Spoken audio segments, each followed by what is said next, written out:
and running.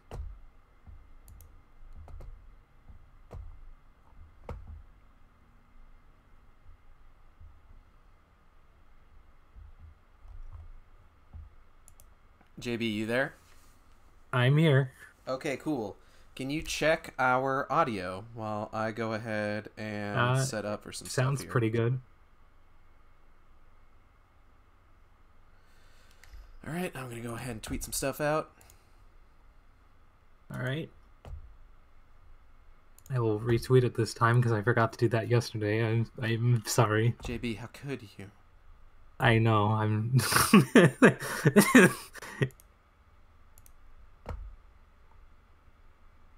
You're a good guest, JB, and then me forgetting to retweet something yesterday. JB, I'm a horrible immediately. guest. You're a good guest, JB. JB immediately forgets to share the stream.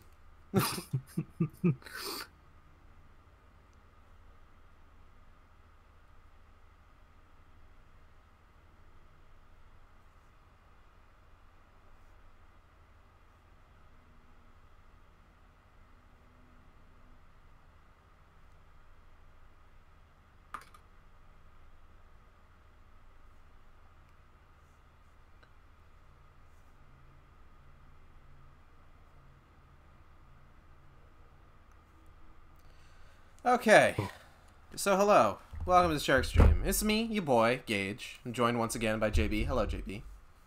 Hello. And we are here to rock. We're here to play. We're gonna finish Doom 3. We're gonna finish the fight. We're gonna finish the fight. Yesterday's stream took a lot out of me. That was a draining one. It was fun, but it was a lot of fun, but like, God, near the end there, when it's just like, oh, I'm gonna have to redo this entire sequence again, like 5 times in a row. I was just running through the same lava zone and bolting past 10 demons. Yeah, I'm wondering if you could have, like, turned off the console commands before starting this one, because I'm sure you still have them on. That I do. And that might have been you might have been able to reuse your same save and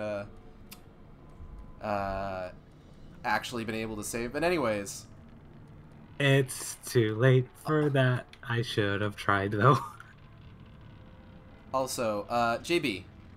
Yeah. If you could, because your audio's going, but I want to try something out here. Okay. Can you keep your audio on, but just turn it down a bit? Okay. That was because I was watching something with Natalie last night. What were you watching? I don't remember. How could you forget? How could you do this? Because I have bad memory brain. JB, you got the brain worms. I do have the brain worms. I'm just going to YouTube now to find it. It was probably Germa related. I don't know.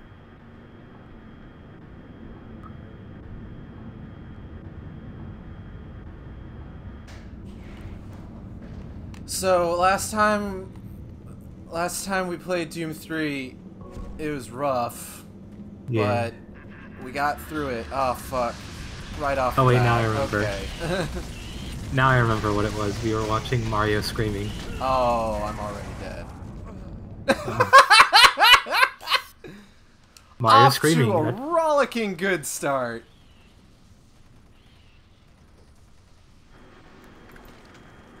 All right, let me go into I'm this about with to the die. chain gun. Oh, there's 2 Hell Knights. What the? There's fuck? 2 Hell Knights? I only saw 1. I'm dealing with 2, man. Welcome to die, JB.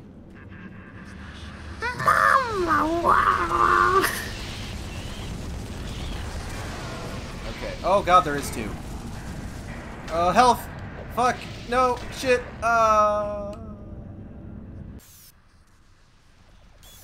That's some bullshit. You know what else is bull? Pretty much whatever it is that you're going through right now? Yeah, the same thing. So I guess it's just the same bullshit. Pretty much.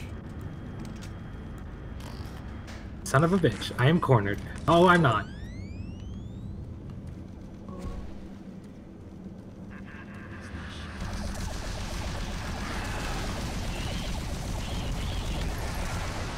Go Gadget Soul Cube. Oh yeah, I could do that. Come on, Soul Cube. Achievements have been disabled due to console being enabled during this game. Well, sorry, Steam. The stream will know. And that's what the stream also knows that I played most of the game legit, and I've earned this when my save got corrupted. Alright, hello. Also, hello, Gordux. Welcome to the Shark Stream. I'm doing pretty good. JB, how are you doing? I'm doing good. Hello, Gordux. I was dealing with Hell Knight, so I didn't see the message for a bit. We gotta find an access card. Again. Are you also running through the same honeycomb tiles as me? Yes. Ow. Excellent. Ow. That's where the Mars honey is. Don't you know? Delicious Mars honey. Mmm, Martian bees. Martian bees! I got into JoJo recently, and it's been interesting. Yeah? What do you think of it? If it's anything less than a positive reaction, then you need to get out. No, I'm kidding. You are allowed your opinions. Even if they're wrong. I just started part 5 today. I fucking love it. That's great. Part 5. I thought you were real good. Really good. I need to watch it because I only read it and I feel like the animation probably elevates it. Part 4 is my favorite by far. That's good. That's a good. That's also a good part. Yep. I will say, JB, as somebody who has read Part 5 and watched it animated, it's even more than just the animation helping out. It's that, like, the fact that it's animated, and some of, like, the story stuff that they kind of, like, help with, like, clarification on, and little touches that they added here and there. It's just... The anime is the superior version of Part 5. It seems like a great adaptation. And I am very much wanting to watch it at some point. Oh god. Use the Soul Cube! Hurry! I'm gonna run! Oh. Bad guy! Dumb. One bad guy. Whoa. Almost got me. I want to talk about how every credit song hits me like a sack of bricks as I remember these songs existed. Yeah. The one that probably hit me the most was Savage Garden for Part 4. I hadn't ever heard that song before the anime. That was like... So, you see, JB. Back in the 90s, I was but a young shark pup. Yeah. And I definitely remember hearing Savage Garden on the radio, so that was a very odd experience for me, hearing it now in JoJo. I can't wait for whenever Part 6 happens and there's a song that I, like, grew up listening to in the credits. I would say, but... Without, let's see, here. Oh, same, oh my god, my aunt used to listen to that song all the time. She was a huge Savage Garden fan. It's good. It's a good song. It's too bad that Savage Garden doesn't really get, like, a whole lot of shout-outs in JoJo. Like, there is a character in Part 6 named Savage Garden. It's literally a carrier pigeon. Wasn't Savage Garden also, like, supportive of using their song in JoJo and, like, even did a re-release of it for the anime? Oh, yeah. So most of, it also helps Warner Brothers distributes the anime. Yeah. So the thing about like the JoJo ending songs is that most of the time, because obviously they have to get permission from the artists, right? Yeah. They have to. And they still have to change names for dubs and translations, which is weird. Part 5 song threw but me for a loop. Fair. Yeah, for the first half of Part 5, it's a little weird, admittedly. Oh god, there's lots of spider people. I don't like it. I wouldn't mind if it was spider people, but it's just no spiders. Like, okay, so Rocky got into R&B in the early 2000s. I can appreciate that, but why that song? From what I understand, that song is specifically meant to be tied to the moment at the end of, like, the first half of the season, where Giorno and Mista are caught by Narancia in a very compromising position. Okay, that ran me halfway out the level. That's the entire point. God. But what was I saying?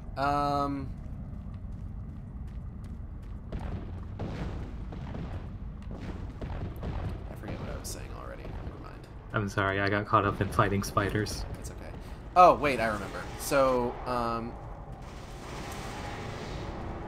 thus far, from what... I've seen a lot of, like, artists... Like, Savage Garden was very supportive of JoJo using their song. They tweeted about it. They're just like, hope everybody likes the use of our music in JoJo's Bizarre Adventure. It's a really interesting story.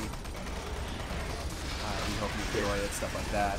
And then most of the artists that do have their songs used for the endings for JoJo will also have like new best of albums put out in Japan using Araki's art. That's great. Yeah, it's neat. But yeah, favorite is part 4 and favorite character is Okuyasu. Hell fucking that is the good correct choice. There were several choices you could have made, and you made the correct one. There's several good choices too, to be fair. Correct.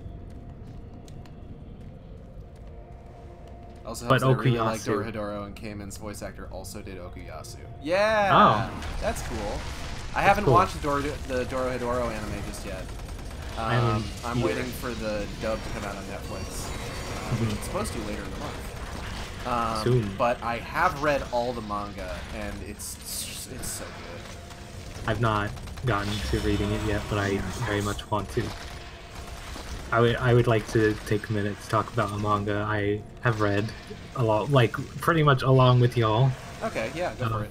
Well, it's just Beastars again, and it seems like it's just Beastars again. It's because we could just talk about Beastars a lot. We do talk about Beastars a lot because it's very good. But it's like, I think Itagaki said that we're heading up towards the final fight of the series, and I'm just like, oh shit. Oh, Beastar end? Possibly. Ooh. So it's just one of those things that has me like, oh, what is going to happen? I don't know if I want Beast. Like, there's definitely like a sense of finality with everything that's happening in that series right now. Noi is the best. Okay.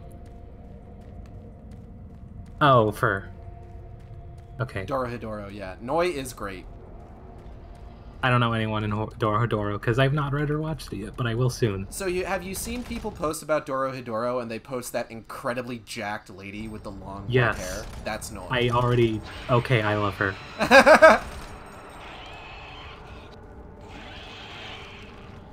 Oh, you know, that's spider people. You know, I like big women that could snap my neck like a twig. That's a fucking ladder, really? Oh, that's where it is.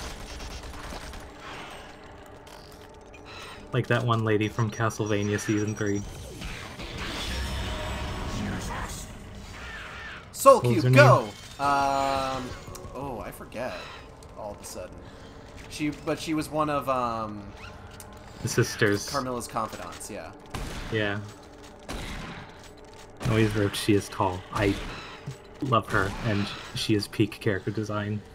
She heals like Deadpool. It's true. So, Noi's whole thing is that she has healing magics. Right? Okay. Because wizards are in this series. Yeah. In magic. And,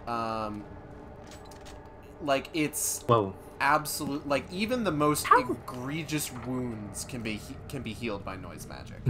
I'm gonna wait for you because I realize you are like half a level behind me. Yeah, I'm lagging a little bit. I don't know how I got so far ahead when I didn't know what I was doing. I don't know. I'm just over here talking about anime. I like women that can bench press me. Me too. I don't find you. I don't think. What am I fucking trying to say? I don't think you'll find any argument here. This thing isn't on. Why isn't this thing on? Oh, whoa. Ooh, that's a long way down. But You have been reading Beastars, is that what you said? Yeah, it's good. How far are you, Gordux? Click to exit Caverns 2. Caverns 2. You're thinking of Striga. That's what it is. Okay, yeah. Thank you. Yeah, I really like her. So you've made it this far.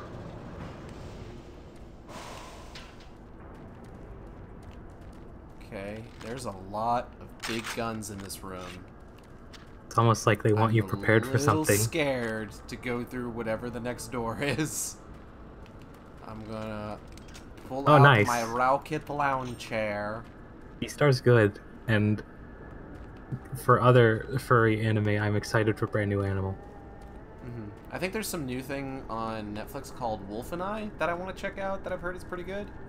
It's like coming out, I think, is what the deal is. Like it's in development. In development now. In development.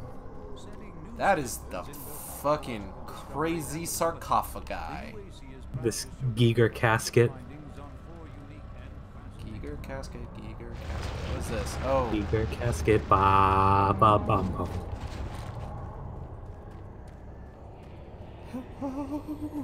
Manga good. I've been meaning to start part 6 again because I never finished it. I don't feel Melon. I liked it when it was the main caster society, and at first Melon felt like someone took advantage of the flaws in their society, but now he just feels like a furry joker. I can get behind that. I still think he's cool, but I also do like the where it's like them versus the world. It's kind of... I kind of like Melon in that he is a product of that society and like the darker parts of that society, and kind of like a I guess like a warning as to like what can happen if like things don't change, and the people within that society also like fail to accept that change or don't try. And for the world and the plot, that's an interesting role to put in. It's kind of like this idea of like real change in society. Oh hey, there's a little id logo over here. How did I miss that? Real change in society requires not only like sort of like high level change, but it also requires people to like work for it. And if you just kind of like sort of let things, if you try to maintain the status quo, then that doesn't work. You need real radical tangible change, and you need people to be able to like work for it, that sort of thing, you know? Yeah, I understand Cordux's opinion about being invested in the main cast. Like, I also feel that.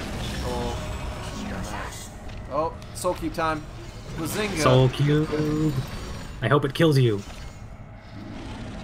Didn't kill it. So I think the best thing to do here is build up Soul Cube charge and then launch it at the siren. I think that's what it means for us to do with all the ads.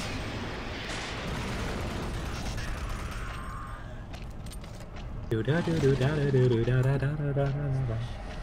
yeah, I need to finish part 6 as well. I know Natalie finished it. Yeah, she bolted through it. Oh yeah, well, I think that was during like the time that she was like out of work for a couple weeks, because she was trying to make sure that like she didn't have the virus. Yeah. Meanwhile, like I was still working through that whole time. I was just like, oh, I can't stay up for like 10 hours and read through JoJo Part 6.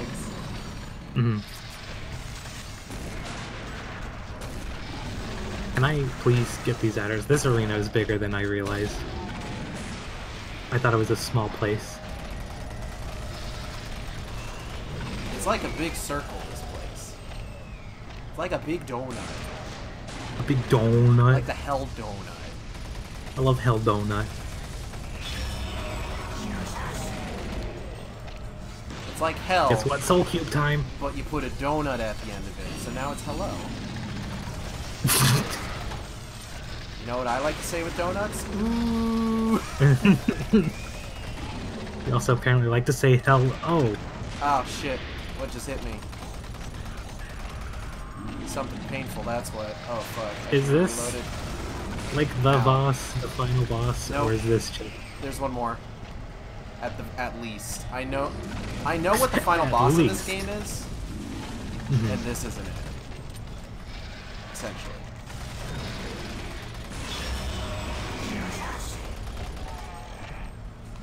I like this fight of like killing the adders and getting Soul Cube charge. It's neat. It's a cool mechanic, actually. And the boss is not especially hard to dodge, but still intimidating. Yeah, he was actually kind of a punk. I just finished the fight. Oh, I'll be there in a minute. I just finished the fight.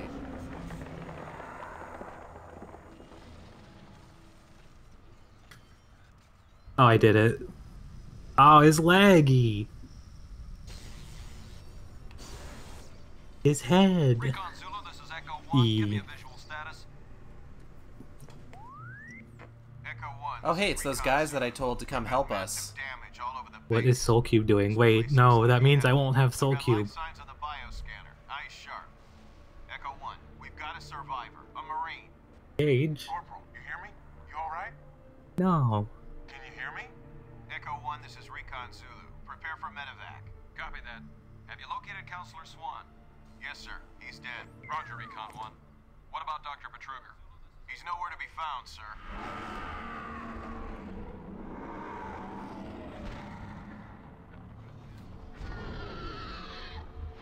I just looked over at your screen and that was freaky.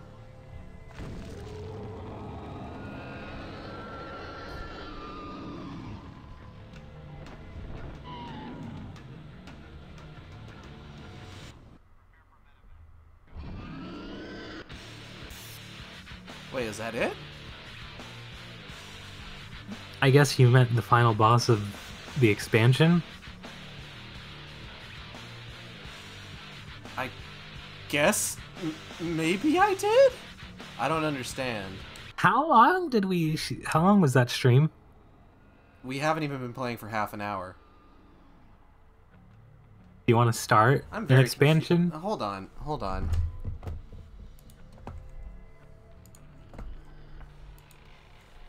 You've got to be Doom 3 endings. On hardcore mode.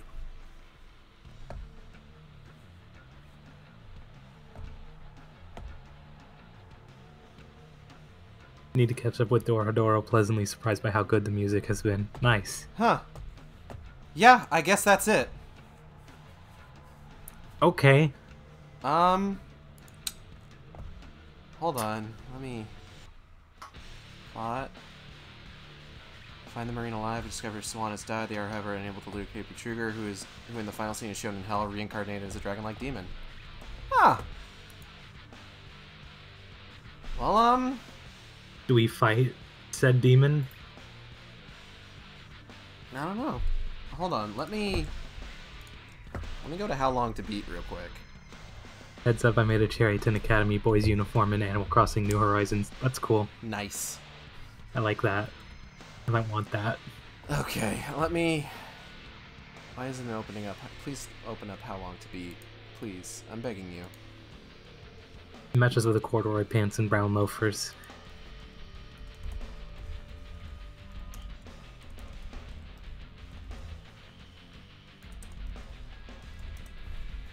Here we go. Doom 3. Resurrection of Evil. Doom 3 Resurrection of Evil has a playtime of like 4 hours. Oh my. Okay,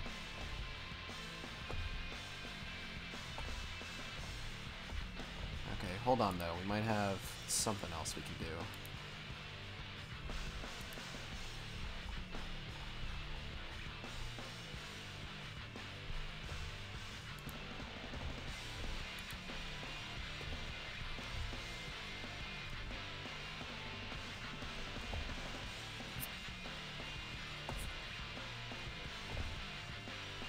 Okay, it says the lost mission is only 2 hours, but I don't know about that.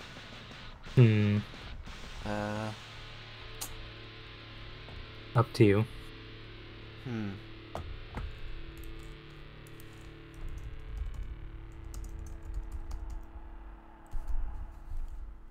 Well, this is kind of a weird. This is just kind of a weird way to end this. I was expecting that to be longer, like the main game. Definitely expecting that to be much longer than it was.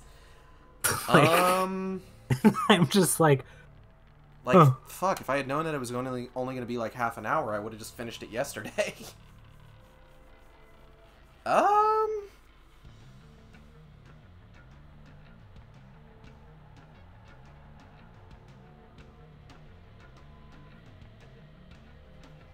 Fuck it, let's do the lost mission. Alright.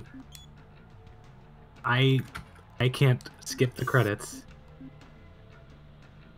Have you tried, like, hitting, like, escape or space? It was enter. It was enter.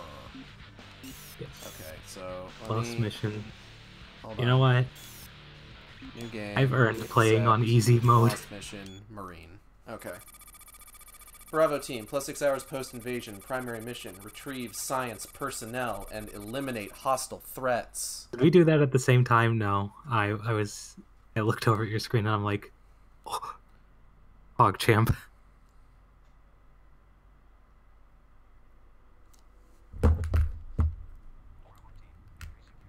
You say 2 hours, but Gage.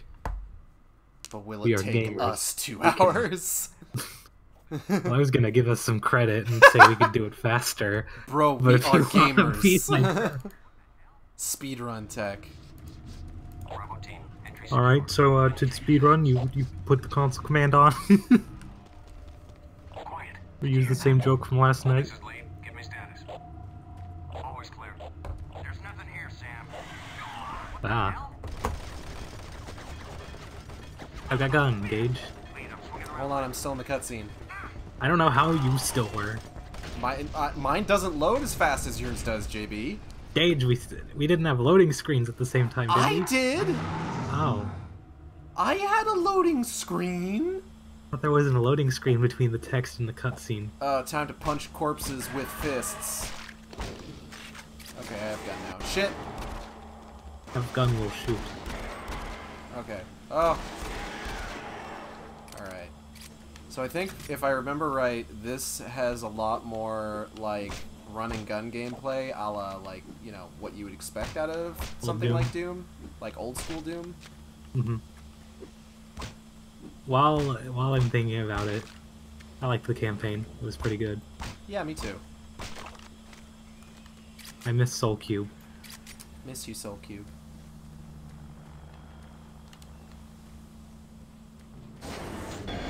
Oh, fuck. What's wrong? That dude scared me. Oh. Okay, I have bigger gun. I liked that Cyber Demon fight. That was cool. That was pretty good. It's incredibly easy, and I don't know how I like it, thinking about it as like a final boss fight, but it was cool. I don't know. It's probably because we just were like starting it expecting 2 hours. Yeah.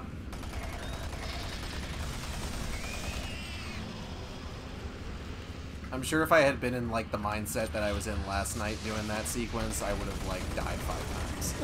Yeah, probably. I already noticed. I got a full night's sleep, so now the game is disappointing. I didn't, but I did take a nap before we started. But I already know, like, I had a different energy today than last night. Oh yeah, for sure. Uh-oh. Oh, sick. I love getting stuck between enemies. Oh, suck. Oh, fuck. Oh, dude. shit, dude. Gamer. I gotta Speaking of Gamer. What's up? Speaking of Gamer, I was reminded of the movie Gamer because my dad was watching it a few nights ago. Oh no. With Gerard Butler. With Gerard Butler. I thought it was a dumb movie, but I kind of liked it. There's a certain je ne sais quoi about it.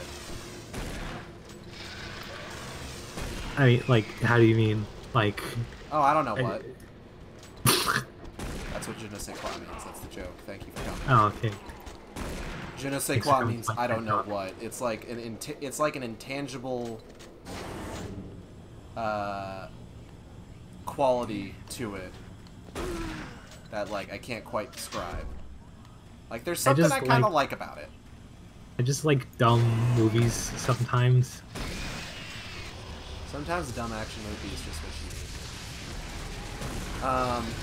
Natalie and I, last Friday, we had a date night, and we were looking through like what horror movies we could watch because we were in the mood for a horror movie. We eventually settled on The Void, which is very good, and I highly recommend it to anybody who likes horror movies. The Void is a very good film. I read it after seeing you talk about it a few days ago, or when you watched it, and I was like, ooh. Like, but it's very easy to have me go, ooh. Yeah, if you liked Color Out of Space, you would like The Void, honestly. I did like it. Yeah. But when we were going through it, I had to chuckle because I saw the movie Stay Alive. Yeah. Which I don't know if you've ever seen Stay Alive, JD. I do not know what that is. So Stay Alive unironically has the phrase, if you die in the game, you die for real. Oh my god. So what it is it is a movie about an online multiplayer survival horror game, where if you die in the game, you will die in the exact same way in real life. Okay. Because when did the this game movie is come cursed out? by Elizabeth Bathory. I want to say like mid-2000s. Okay. And like every time I think about that movie, I can't help but think about like one of the very first conversations in that movie, and the defining moment for two of the. Oh yeah, it's the worst, Gordux. It's so bad. I can imagine. It's not good. But I think about a moment early on in that film, which is a defining moment for our main character, as well as showing the relation he has with one of the people who die in that movie, where his boss comes up to him, and his boss is talking like real like. Oh. Like it sounds like this dude is about to get fucking fired, right? Yeah. So eventually his boss is just like, I don't know how to be the boss of Silent Hill 4. Really? Yeah. And me, with my knowledge of the Silent Hills, I know that the boss of Silent Hill 4 is a big stretchy thing coming out of a wall, as well as Walter Sullivan walking around the fucking arena menacing you. And you have to kill the wall thing with some special spears before saving Eileen. And that is how the final boss works for Silent Hill 4. So these motherfuckers start talking about how to beat the boss of Silent Hill 4 and, like, cheese it. And in the movie. In the movie. And they are using tactics for beating the boss of Silent Hill 1.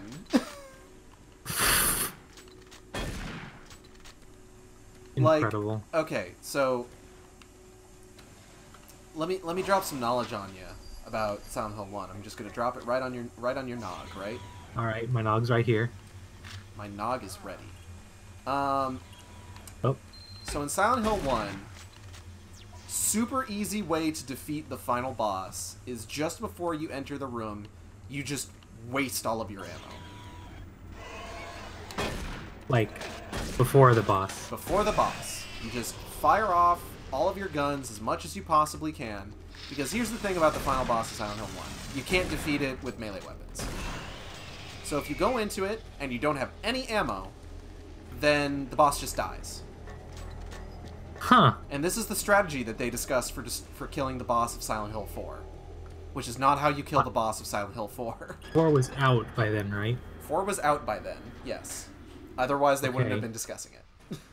Well, it's one of those things where you'd think it's like, oh, they made it up for the movie. Nope. Silent Hill 4 was definitely a thing at this point. I know. You know what I mean, though. Like how shows or movies make up a game title. Yeah, no, I get what you mean. But here's the other thing about it. is that he mentions an unlockable item in Silent Hill 1, the like laser pistol in that game that you get for getting the UFO ending. And he says, like, in the process of telling him, like, oh, this is how you beat the final boss, he says, you gotta drop the laser pistol. You can't have it on you. And it's just like, okay, there's a couple problems here. One, Jesus, you can't just drop the laser pistol in Silent Hill 1. You have an item box in Silent Hill 4 back in the titular room that you can dump shit into. That's for sure. Like, that's a thing that's consistent with the mechanics of Silent Hill 4. But also, you need to have beaten Silent Hill 1 several times in order to be able to unlock that pistol. I can't do this boss I've done before. Can you beat this boss that I've done before? Can you beat this game that I've already beaten? I'll see if I can find the clip later to show you, but it's egregious, and I keep thinking about that scene whenever I think about Stay Alive. So when... Also, Frankie Muniz is in that movie. Oh my god. So when I made reference to how shows or movies like make up a game or a game sequel, you know, like say there's a game Big Bang Theory people are playing, like Blood Gusher or something. There was another one that I thought was never gonna happen, and that was Black Ops 4. And then Caleb told me he was gonna buy it. My friend Caleb was like, I'm interested in Black Ops 4, and I'm like, wait, there was a Black Ops 4? And then I also went, there was a Black Ops 3? Because I only knew there was 2.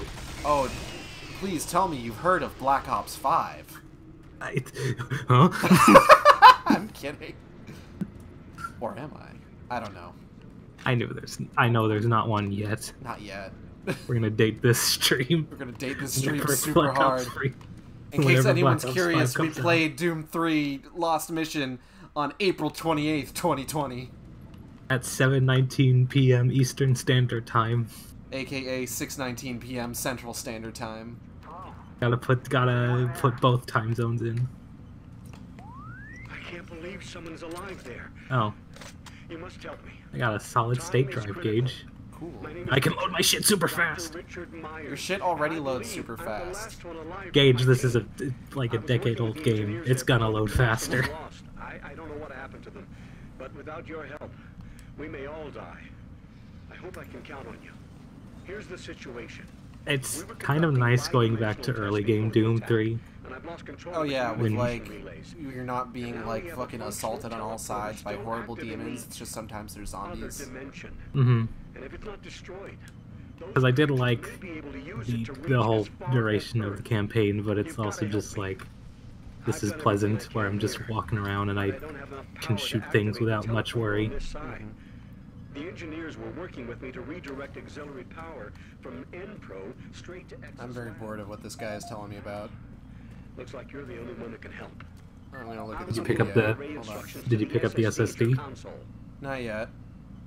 Well, I will wait for you. And avoid a music reference at the same time. I got the stood. The system super disk. What does SSD stand for? Solid state drive? So it's a solid state drive.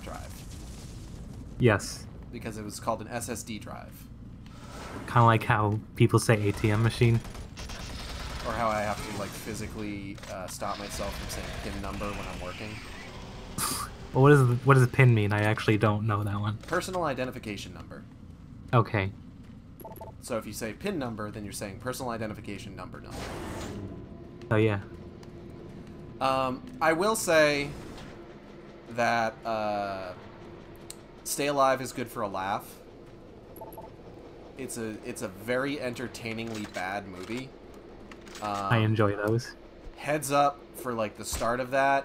One of the very first scenes is a dude having sex with his girlfriend wearing a pig mask.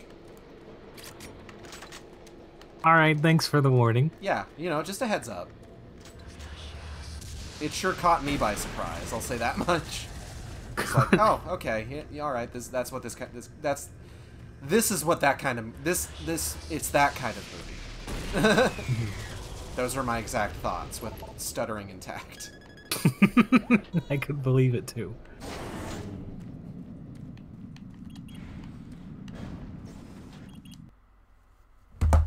But yeah, it's like Elizabeth Bathory shit in that movie, I think, is like the main antagonistic force. Mm-hmm. Jaws, I can't. Jaws 4 is good for a laugh, and I'm terrible salachophobic. Okay, thank you, because I couldn't read that in the chat just because. And yet here you are.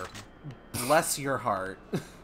You are so brave to come to the shark stream. So for Doom 3 specifically, I've never had to have a setup like this for seeing your feed, playing my game, and seeing chat. Chat is on my second monitor, and it is at a slightly lower resolution, so words are just a little bit harder to read sometimes. Okay. I could not tell what say it again. It's either I don't know if it's a hard CH or a soft CH, but it's either salachophobic or salachophobic. Mm-hmm. Also, I believe is just fear of sharks. I have a surprise for you, Gage. What's that? I have never seen a Jaws movie. Ooh. I know, like the first one's a classic, even though it did sort of further establish the stigma of sharks are evil kind of deal. Well, I like anthro-sharks. You give a shark the ability to emote and it stops being scary. That's fair. Speaking of Fair sharks with the ability to emote. You gonna put an emote in? Bazinga. Alright. But, I am a appreciator of all of animals in the world. Mm-hmm. And I big love sea creatures, so I like sharks, but I know also it's understandable if someone is afraid of an animal. I'm not gonna judge on that. Mm. It's just sharks have like a bad stigma of people being like, they're just always out to kill, and being hunted and all that, which I'm glad has died out a bit. Oh yeah, people are big fans of sharks these days. Yeah. Thanks, furry community. The shark community is thriving. The shark community is thriving. Like, that's not even a joke. No, it isn't. I just wanted to have a little fun with that statement. Thanks, furry community. Y'all are doing the legwork. What was that one thing you said where you noticed a lot of people with shark sonas were like trans women? Yeah. And you were like, hell yeah. Yeah, I like being in that kind of company. Yeah, it's great. Like, I would say 9 times out of 10, if I ever see somebody who has a shark persona, chances are it's a trans woman. Mm-hmm. I saw part of it and was traumatized, so yeah, I haven't seen any. Only shark movie I saw was Deep Blue Sea, and Jaws 4. Fair enough. Ouch. You know what's a movie I kind of want to see sometime? What's that? The Meg with Jason Statham. Ooh, me too. I remember because that year I went to see a lot of movies with a friend in theaters, so I saw quite a few reviews for the Meg that it did freak me out a little bit just because jump scares get me. Because big anxiety. And I was like, oh, it's a little scary, but it looks fun. Just the concept of this is a huge shark, not even like anything on this earth. I got a sawed off. I got a sawed off. Can you tell me the code? What did I just fucking put in? Hold on. Deep Blue Sea was weird. I guess that when you see them get eaten or shredded, sort of takes away from the shock. Like Jaws terrifies me because it makes me fill in the gaps. It's the code is 731. So here's the thing. I'm very much one of those people that recognizes the sort of anti-shark fervor that Jaws did unfortunately cause. Mm. And like I don't know if it caused, but it definitely added. Oh no, it caused it. Okay, I wasn't 100%. Sure if there was any prior case. No, there is a very clear throw line that you can find between when like Jaws the book was released, when Jaws the movie was released, and a fervor with the hunting and killing of sharks for sport. Mm-hmm. Fair enough. There is a very clear, what's the word I'm looking for? Correlation and like causality. Whoa. I love the shotgun. And like, I mean, that's super unfortunate. It But is. also, sometimes I just want to watch the shark eat people. I want to play that Jaws Unleashed game that's like PS2 and I think GameCube. Oh god, what's the one that I have for Wii? Hold on. I'm pretty sure I know people said it wasn't great, but it looked fun anyway. I have one for Wii, and it's like, God, it's a fucking character action game. That's the biggest regret the people that worked on the movies have. That's also fair. I am not sure where to go. Do I go down the lift like you're doing? I think so, yep. Oh, wait, because wait. the other door in that hallway is the way you came in. Okay. The fuck? Oh, good scare game. There's also like a shark killing people game coming soon that is not Jaws related. Yeah, Maneater! I have that pre-ordered. Yeah, it looked fun. I'm excited. I am interested to see what you think of it when it comes out. I'm probably gonna stream it. Yeah, all things considered. I thought you would, but I didn't want to say it for you.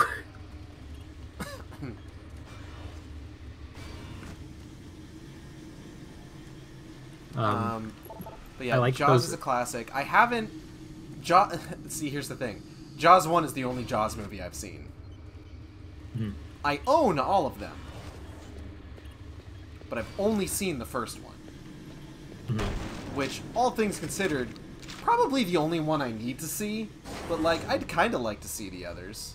I would like to watch them at some point. Because, like, I've heard... the first one. Yeah, I've heard Jaws 2 is fine. It's just that it's basically the same movie again. In Jaws 2, the shark had bulldog jowls. I can believe that. See, you can track the quality of a Jaws film by like learning about how much trouble they had making it. Like, so much shit went wrong on the set of Jaws 1. Jaws 2 was a little bit better, but like they still had like some rough times. And then Jaws 4, everything went perfectly fine. I like those enemies with the one tentacle arm, because I like the whole ducking to just dodge the attack. Oh, is that what you have to do? Oh. It helps. And I like that with the whole... I super haven't been doing that. I like it where it's, considering Doom is a series where it's like you're moving, so it's like another form of movement to dodge things. Downward. Yeah. And in 4, you can see the machine parts propel the animatronic. Also, the shark was like kind of small.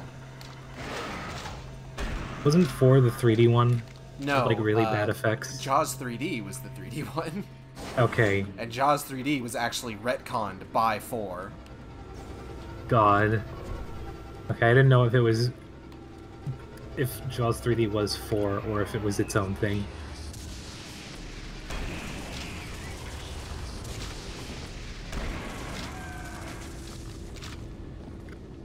The thing that kind of fucks me up is that everybody points to like, oh, the shark roars in Jaws 4. But like, if you go back and watch Jaws 1, the shark definitely roars in that as well. The shark roars XD. Shark roars XD. It means hello in dinosaur. Or no, it means I love you in dinosaur. My favorite thing about Jaws 4 is that, so you know how like, what is this? What the fuck is this What thing? is that? I'm not even there yet. I'm gonna go ahead and put this I just scrolled our chat while I'm still tabbed into the game. The computer's showing that the auxiliary power Whoa, unit buddy. isn't coming online. And it looks like you'll need to prime the flow systems. If you haven't already found one, there should be an ionized plasma hold on, this levitator dude's nearby. talking. Some of the techs call it a grabber gun. Don't worry. This is a common problem with these systems. You should be able to extract plasma from a working conduit and force it into the non-working one. That should be sufficient to prime the unit. One moment. Okay. I'll open the shielding. Ooh. There. The shield Tell me when yours is done. Okay, I'm good. Good. I'm getting adequate readings from the power control. They probably had multiple shark animatronic scenes and like in the wrong scenes and said fuck it. Head to the terminal in the lower level. Hurry. We don't Probably. have a lot of time. Was Spielberg even involved in post Jaws 1 movies? I want to say he was probably producer for Jaws 2. Hmm.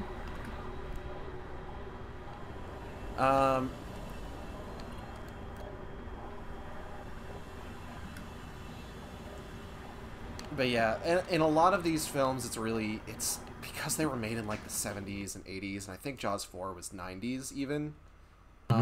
It's really easy to tell when the shark is like the actual shark and when it's the fake shark.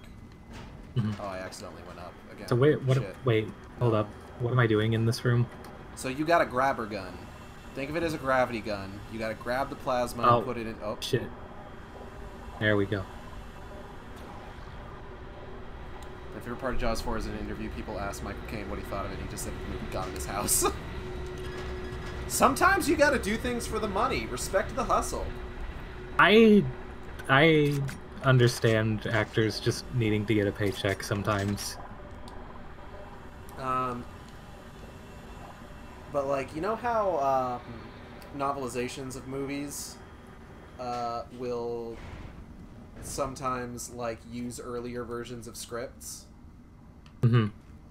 So here's the thing about Jaws 4. Yeah. In Jaws 4, there's the implication that this shark is intentionally hunting the Brody family. Hunting the what? The Brody family. Okay. The family of the main protagonist from like all three movies. Yeah. Before it. I see. And you may ask yourself, that's the dumbest thing in the world. Why would a shark be intentionally targeting the Brody family? Why would it? Why would it be, Gage? Well, JB, let me tell you about the wonderful trope known as a voodoo shark. Please tell me more. A voodoo shark is an explanation that is given in order to help close up a plot hole in a piece of media that is otherwise like fairly egregious. Yes. But the sort of like signature of a voodoo shark is that it only ends up raising more questions. So the voodoo shark is a term coined with relation to Jaws 4. Ooh, yeah?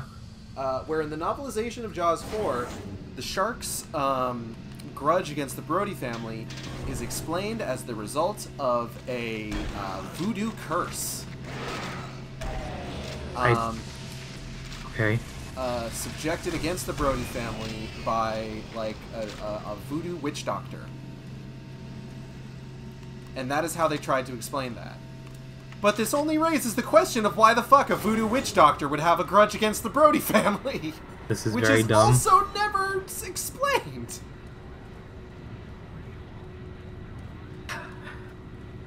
It's a psychic shark that can swim pretty fast. Excellent, that's it. Now, Alright. I need you here at the SS Labs. From Maybe where I you can are, use something like this for my everyone Shadowrun sees Sean someone character. who's I the mean, fastest way. That's not bad. Explain more when you that's get not here. bad, and, you know, I want to go in this throw vent. I want to know throw in whatever you think is cool. You know what was really Like- nice was getting confirmation that the main characters in the 2014 Godzilla film are named Brody as a reference to Jaws, That's fun. which makes me feel much better about liking Godzilla 2014 because it goes to show that it is absolutely meant as like a slow burn kaiju monster movie. Oh, definitely. It's not my favorite Godzilla movie, but I can appreciate that part of it. And I still have yet to see King of Monsters. I was actually thinking of watching that soon. You should. It's on my movie. I am aware, and I thank you for sharing your voodoo. Yeah, you're welcome. You're my friend. Service. And I have lots of movies. Hell yeah. But I do like the slow burn of Godzilla, though I can understand why Godzilla fans may not be super keen on it or enjoy it that much. I don't understand it. I think they're just a bunch of big whiny No, I get it. I mean, that also can be true depending on how they... No, like, based on how they react to it. If they're gonna be actually upset at a movie, like, unreasonably so, you know? Wow, a lot of dead people in here. I'm also on the next level, so I'm gonna go ahead and pause and wait for you here. I think... Aren't I here? I don't know. Are you? Did you go down a lift? Yeah. Oh, okay. Then yeah, we're good. Okay. We're keeping pace here while talking. I'm surprised with this one, but that's also because the end was kicking our ass. I've got an ammunition locker. Hold on. Okay, where is it? I've got locker number 054 and code is 631. I will look for it when I can. Holy shit. Yeah, it's in the first room. It's got a chain gun in it. Ooh, I'm going back now. Screw the demons. Screw the demons! But don't actually screw the demons, please. These are not those kind. These are not the good kind of demons. No, they're not the bangable ones. Well, debatable, but. Okay. Oh yeah. So what was the code? 631. Thank you. You're welcome. I needed the health. And the chain gun is a good bonus. It's gonna help. So yeah, Lost Mission doesn't seem to be like too heavy on like story stuff, so it's actually making it really easy to like kind of talk about other things. Mm-hmm. So keeping on like the track of like discussing like movie series and stuff like that. I watched a little bit more. I'm working my way currently through Pirates of the Caribbean at World's End. Yeah. Oh, hold on. You know what was a weird shark moment in game media I had not too long ago? Ever played Abzu? I think I played I've not, but I want to. A little bit of Abzu, but I haven't like really kind of gotten into it. I don't remember if I have it because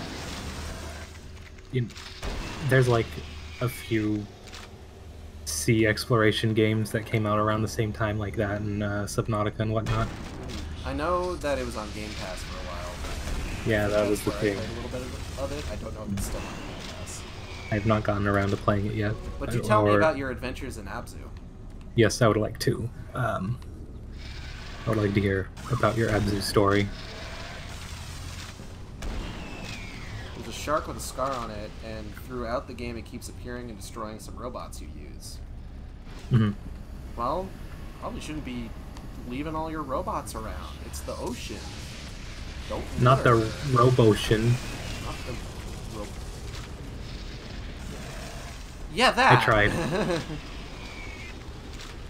And towards the game... there's a bit of a twist with that shark. Ooh. Okay, I'm listening. I'm on board. I'm intrigued. Abzu looks cool. It seems like a chill, just explore the ocean game, and I like that.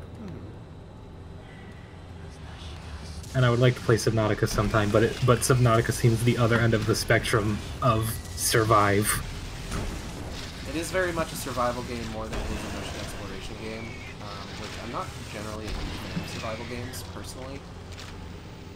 It seems like not sure one I of want those to where spoil it's the like... ending because the ending was interesting. And you know what? That's fair. I appreciate you not spoiling the ending.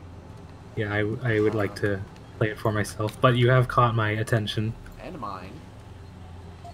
As I do, like... Oh, gotta back up the files. Depending on the game, I like survival stuff like... it has elements of, say, Minecraft or 7 Days to Die kind of deal, and I like those games. But Subnautica might stress me out more than entertain me. I don't know. just because of it, where it's one of those things where there's constantly a threat that is just more anxiety-inducing than fun.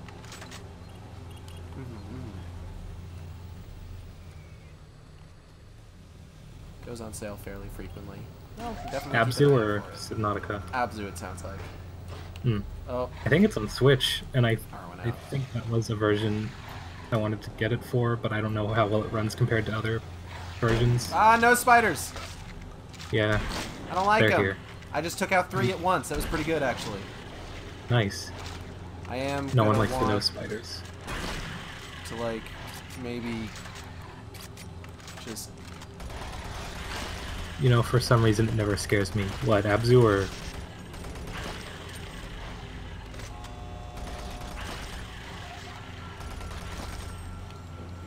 Shotgun time. So there was a pipe that broke, and it scared me with just the hiss it made, because I walked through a door and I thought it was a demon right next to me. Ah, the demons! Right out of my view, I'm like,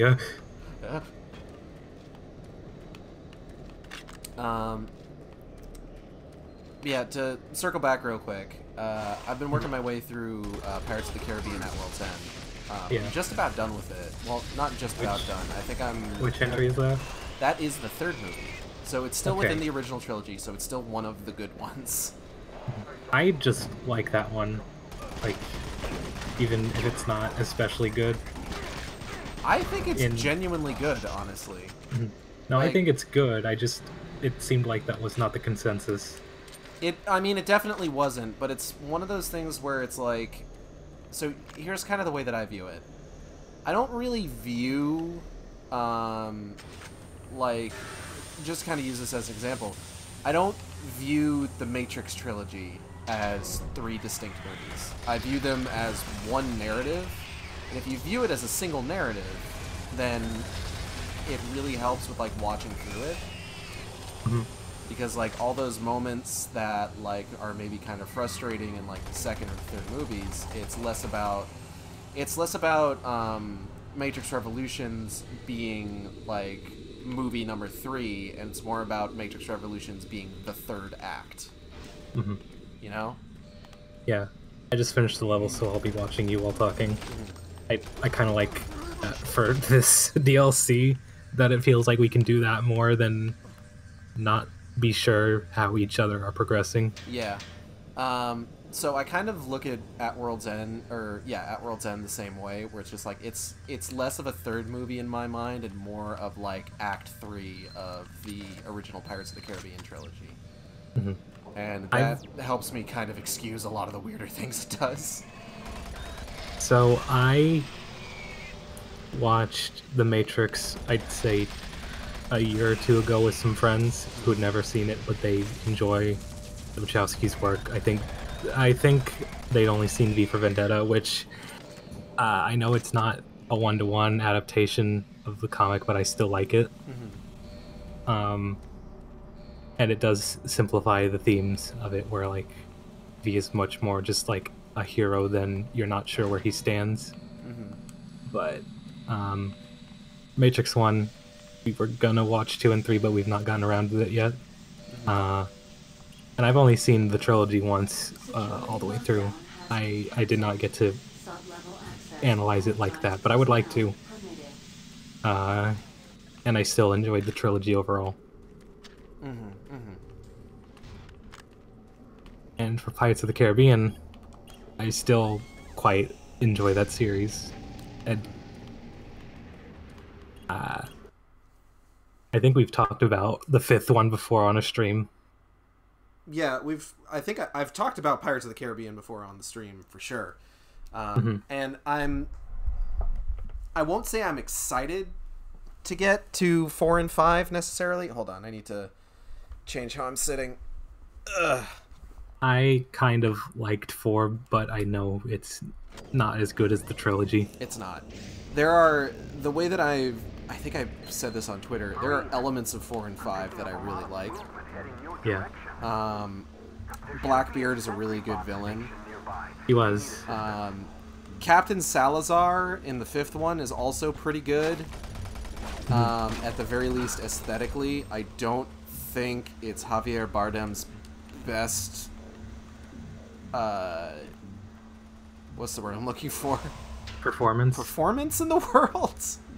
Because it's just like if you look at like Javier Bardem's performance in like Skyfall, and then Javier Bardem's performance in Dead Men Tell No Tales back to back, it's just like, oh man, what happened?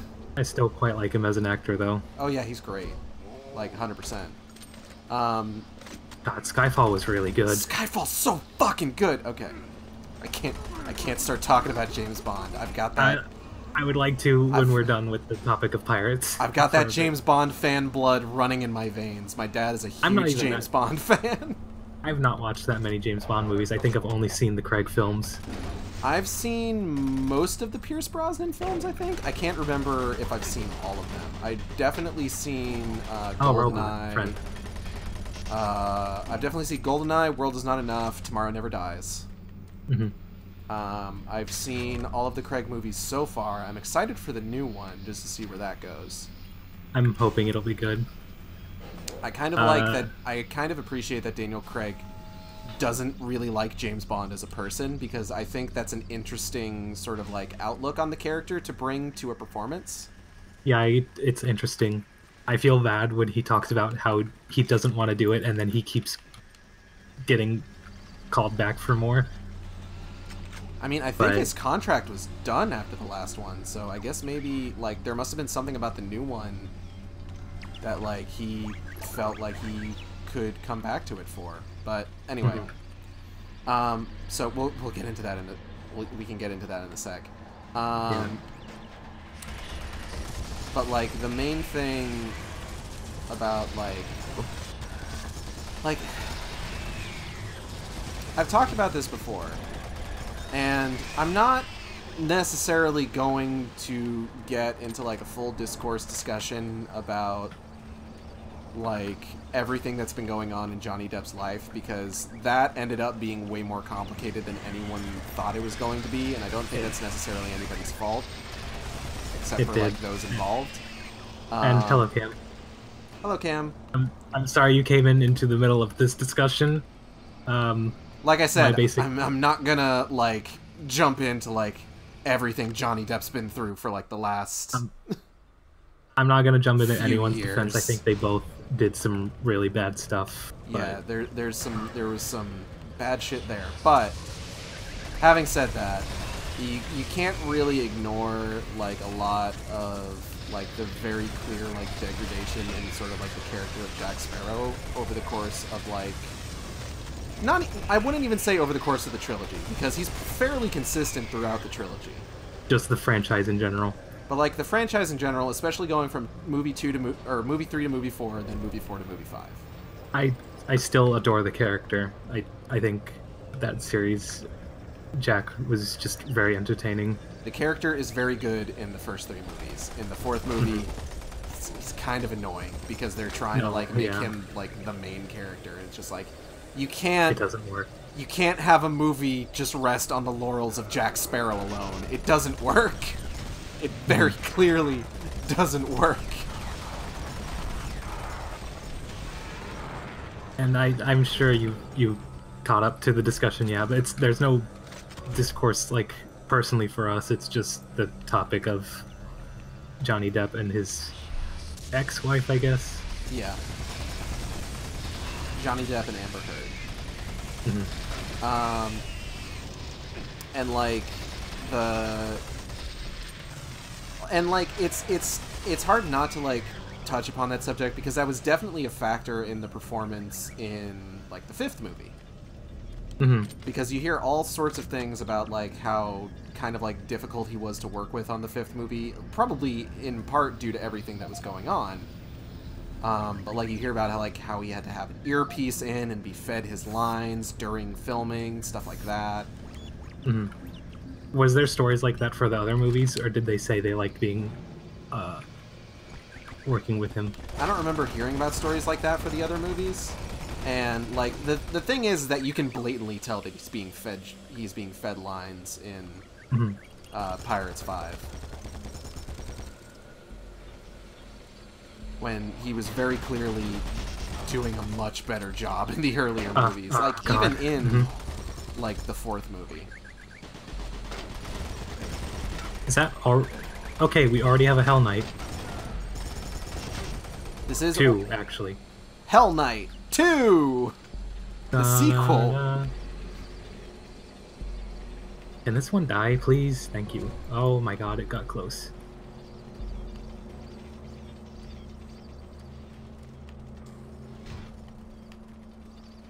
The weird thing about like Jack Sparrow in the 5th movie too is that like I watched like a preview for that movie recently. Also, the 5th movie has like ghost sharks in it, which like I'm all about.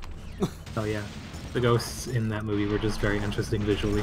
Yeah, they're essentially just kind of a mashup of like the skeleton pirates and like the fish pirates. Like I don't think anyone will argue with me on that, but like aesthetically, I really liked the ghosts. And then there were zombie sharks, which I'm into. Right, locker 108 is 847. Oh, I gotta go back for that actually. But in like the clips in the trailer, like I noticed a definite sort of like lispy... What was that code again? What was it? 847. There's definitely like a lispy affectation that he gives Jack Sparrow in that movie. Yeah. That like doesn't read to me as Jack Sparrow, it reads to me as the Mad Hatter.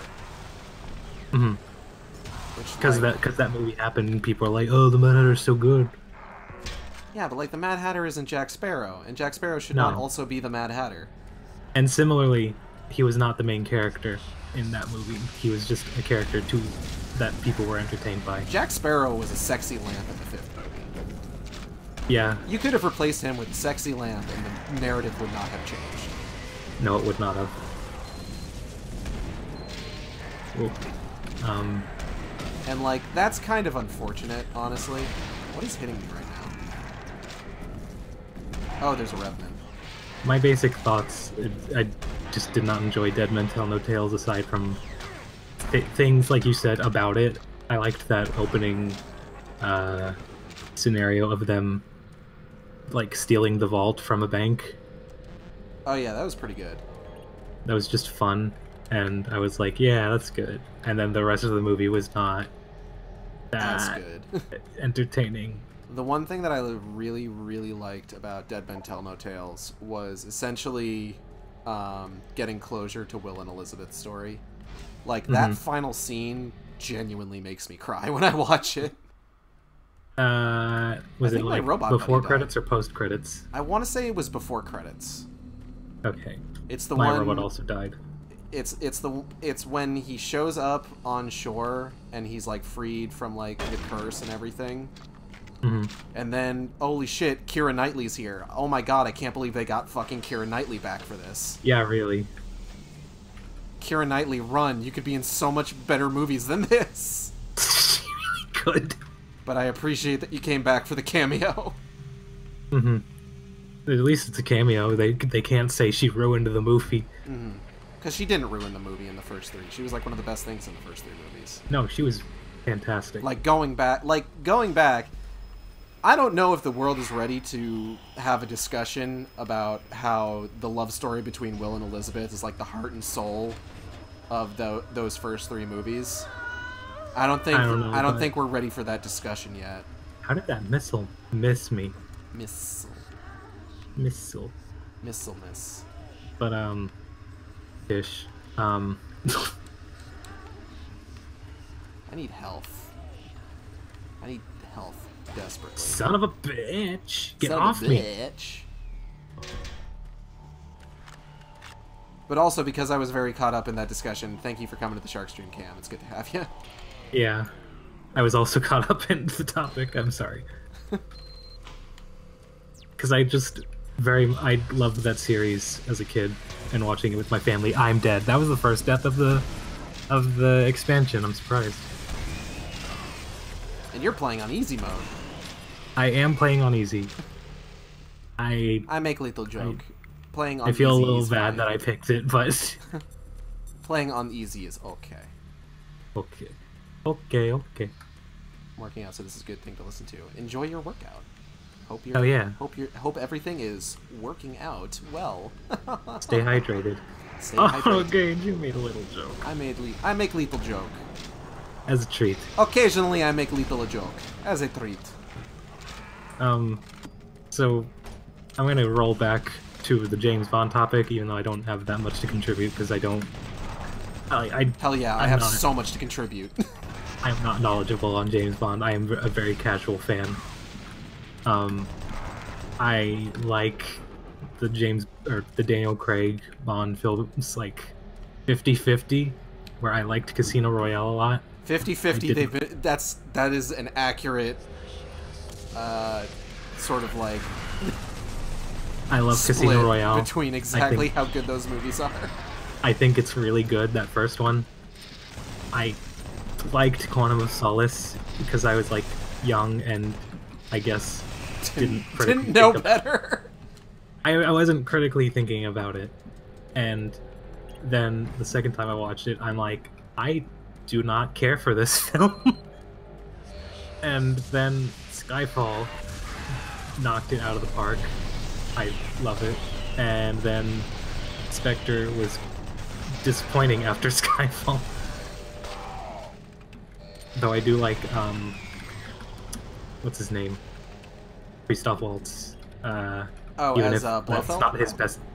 It's not his best performance. Like you say, Javier Bardem's wasn't at his best with Pirates, but I still really like him as an actor.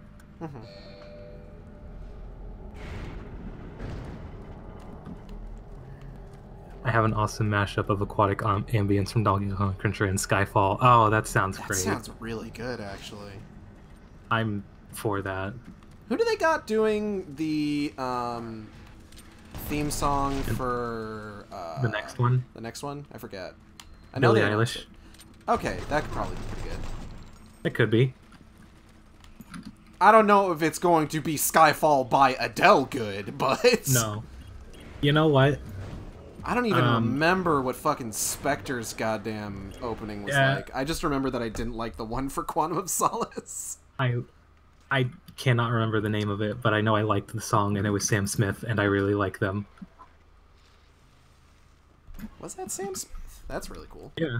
It's called Writing on the Wall. That's what it was.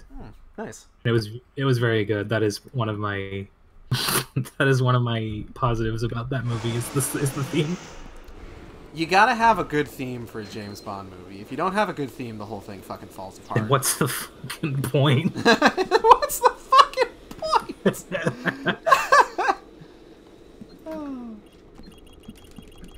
Fucking imps take 2 shots with a shotgun. It's stupid little bitches.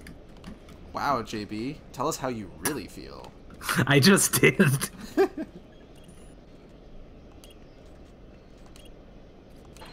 Do I have another machine gun? Because I'd really like more ammo. Rocket launcher! 579.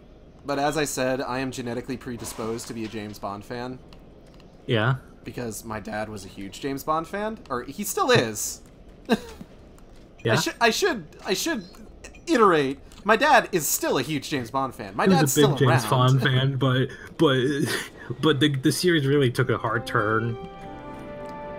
My dad's reaction to movies is weird.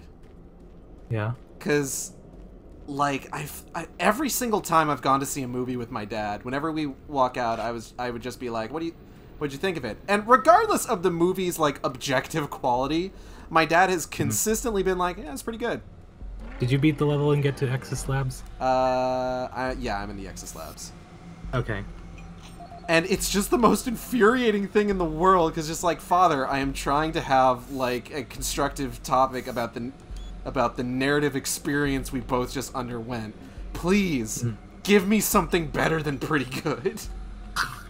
What was the 104 security code? It's on the computer behind you. Oh, thank you. Yep. 579. And both of them are 104, so they both have the same code. Oh, okay. Oh, fuck, Pinky! It's been a long time since I've seen a Pinky Demon. We've not talked about Pinky for a while, so I'm glad to see they're back. I missed you, Pinky Demon. You're good. You're a good demon. You were like one of the best parts of the movie. You're one of my favorite demons in the series. Wait, what movie were you meaning? Oh, the Doom movie. Oh, okay, I should watch that. I think it's on Netflix. Yeah, the first person sequence ends with a fight against a Pinky Demon. Oh yeah. Doesn't it use clips from Doom? No, it doesn't use clips from Doom, but like the monsters and everything are styled after like their Doom 3 designs, because Doom 3 was the game that just came out. That's kind of neat to just go specifically for that. Mm-hmm. Okay, it's House of the Dead I was thinking that uses clips from the game itself. That is such a shitty movie. Isn't that an Uwe Boll movie? It is a Uwe Boll movie, and it's probably one of his worst. I'm going back to heal. I watched it on TV with my family one day, just out. It was just on some station on a Saturday morning, and I was like, I like House of the Dead. And on Saturday morning. Saturday morning, House of the Dead. Saturday morning, Uwe Boll. This is the final battle. But I like the House of the Dead series, so I was like, oh, what? I did not know about this, and then I watched it, and I'm like, this is one of the worst things I've ever seen. I don't know if I've actually ever watched an Uwe Boll film. What was that one? I have been... No, you know what? I tried watching Blood Rain, I think. Okay. It was either I tried watching Blood Rain or I tried watching Blood Rain 2. I can't remember which one it was. Mm-hmm. Or did I watch all the way through Blood Rain? Whoa. I can't fucking remember. I think Michelle Rodriguez was in Blood Rain.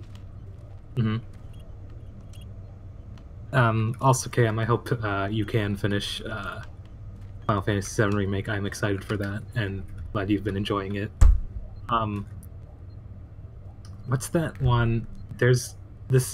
I hate describing it because I can't remember the name of it. There's one Uwe Boll movie I saw on Netflix that was about like this teenager who's just like edgy, angsty, and he's like, oh, I'm gonna go out and with guns and shoot people. I forget what the name of it was, but that was also like... That kind of sounds like Postal.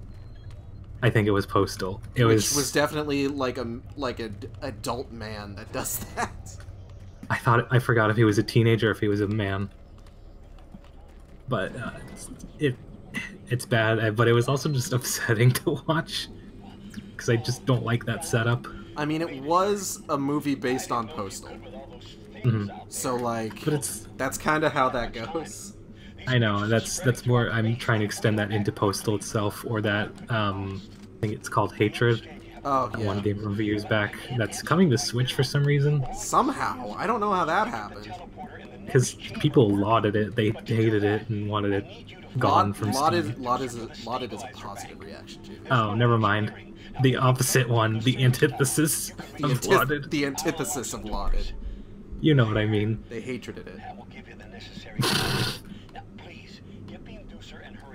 It was a bad video game. I'm bad at words sometimes that I forgot lauded was good. Basically, is bad video game. Yeah, what am I slammed? That's a good one. Where do I go from here? I just talked to this guy. He needs something from molecular engineering, so we gotta find molecular engineering. We gotta wander through Exis operations until we find molecular engineering. Alright.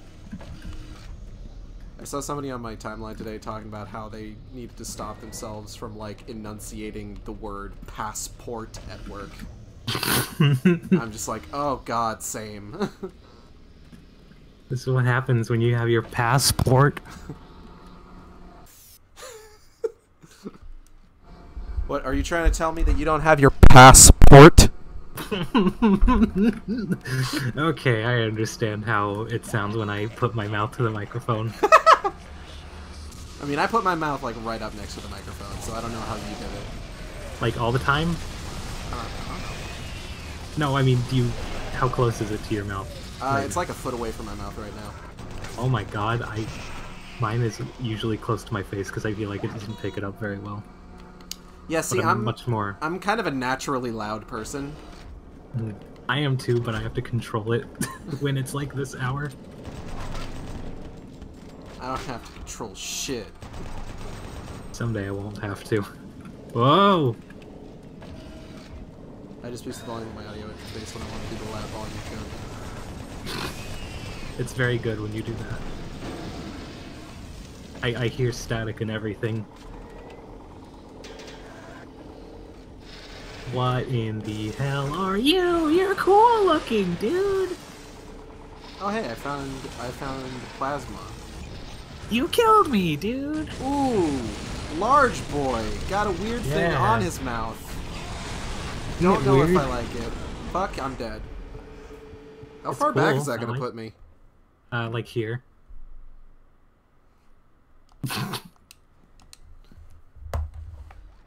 Who's a neat demon? I'm dead. I got super dead. Super dead. Super dead. Okay, that you got your fun minigun guy. Minigun guy. Mini Gungan. Mini Gungan? Yeah, you know, like Misa. Misa tiny. God. Misa fits in your pocket. Oh my god, stop. Look, ignoring even the fact that maybe Gungans might be a little bit racist, please just don't do that to begin with. Okay, fair enough. My mistake. It's okay.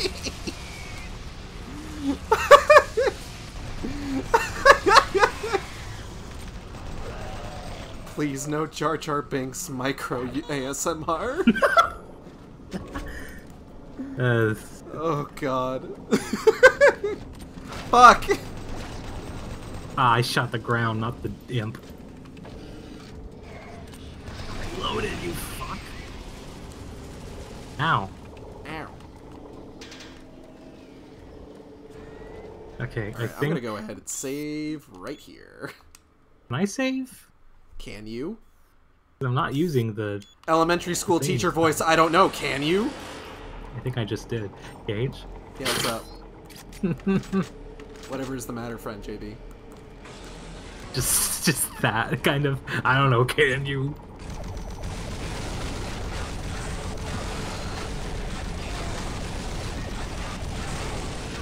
Oh, fuck. Oh, God. Oh, his mouth is like a TV. Oh, and that's it's got, kind of like, cool. a video feed of teeth. I like that. That's fun. That's kind of neat. I like that a lot, actually. It's For that weird terrifying. anteater design. It's absolutely horrible. And I'm into it. Okay, I need health. I need health as well. This guy is gonna kill me. All of these guys are gonna kill me. I'm gonna die. A little health. Oh, please. Fuck you, fuck you, fuck you, fuck you, shit. Oh god, he's summoning them. Okay. Yeah, you gotta kill those guys fast. Shit. There's a locker in this room if you make it out. If I make it out. Thanks for the I believe in confidence, you. JP. Listen, I believe in you. I'm just saying in case. I'm just being realistic. You could die. There's a possibility. Excuse me.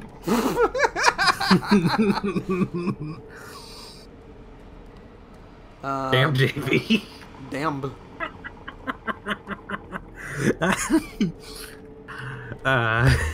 But yeah, I like James. There's a possibility. 5-3. It's 5-3-2. But yeah, I like James Bond movies. That was the thing we were talking about. Yeah. A while ago. I thought you were about to say I like JB movies, and I'm like, oh. I do. James Bond, JB. Oh yeah. There you go. That is the stupid freaking initialization of that series, isn't it? Wow, that made you real upset. That is the stupid initialization of the series. I'm not actually upset by that. JB is so super upset. Look, their fists are clenched. You cannot see my fist. You can't prove it. Their fists are clenched. They're so angry. I've got to protect you from them. No talk me, Angie. Would you say them? Do you mean me or my fists? Both. All three of y'all. 3 entities. Me, my left fist, and my right fist.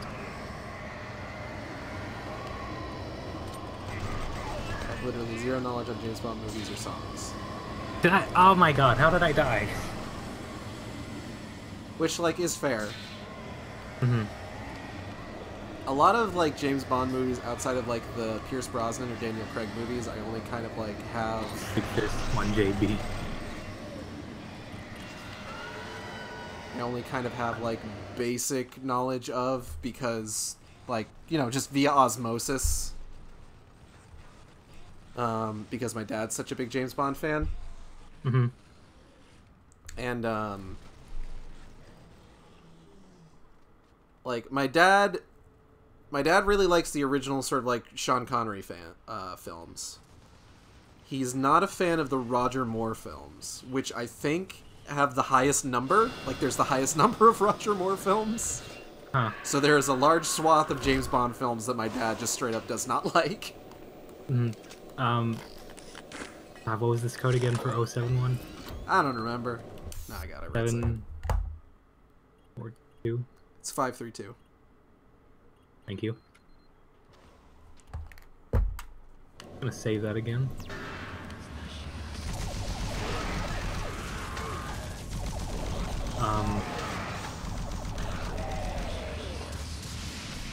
But yeah, if you want, like, a fun, bad, stupid James Bond movie to watch, I highly recommend Die Another Day.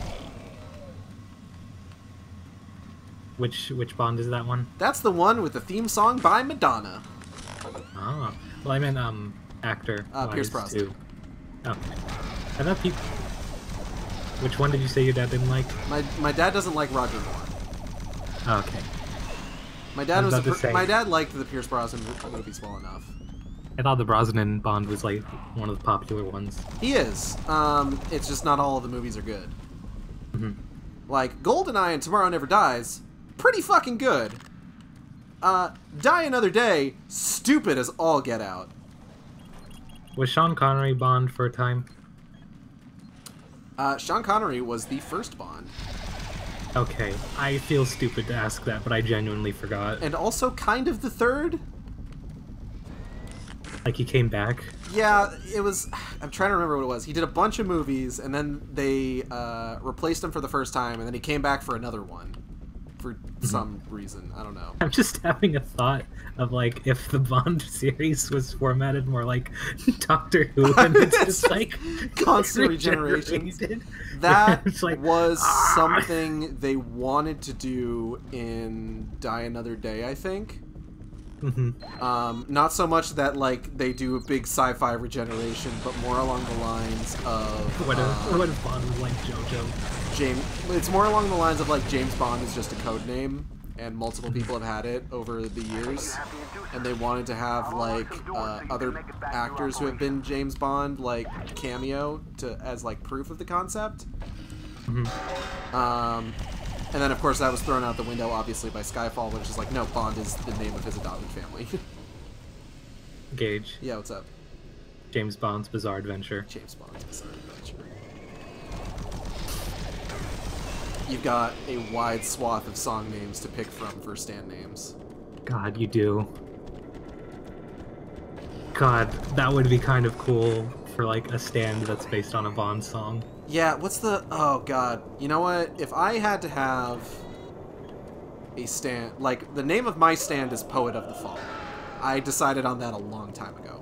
That's a good choice. Thank you. Poet of the Fall is good. But if I had to have a stand based on, like, a James Bond theme song, I would probably choose the one from Casino Royale. Because aside from Skyfall, that's my favorite fucking one. That fucking good-ass Chris Cornell shit! It's good. That's a really good song. I'm lost again. Do I use, like, the scan gun? Maybe. I'm gonna read this spam email that this guy got. Retire cash-free. You have just won the grand prize in the Lucky Cash Winner contest. What are you going to do with all your newfound wealth? We are here to help. Call now, +156 972 765 0399. Don't delay. I just recently got into JoJo. Yeah. Yeah. We were talking about that earlier. And yeah. Wellcam wasn't here earlier. That's true. I hope you enjoy Part 6. I am looking forward to finishing Part 6 and getting into Part 7 because I have heard people tell that Part 7 is one of Araki's, like, best works. That's why I want to in get. general. That's why I want to get to it at some point. But I want to do part 6, and I read a bit of it because I think I've told it to you. I was reading it in college, like from 3 to 5. And I was really liking it, and then I read a bit into part 6, and I was I was just walking into that. I'm dumb. JB, you're not dumb. I'm fighting a demon now. JB, you're not fighting a demon. I'm fighting a demon, Gage. I'm fighting a demon, Jerry!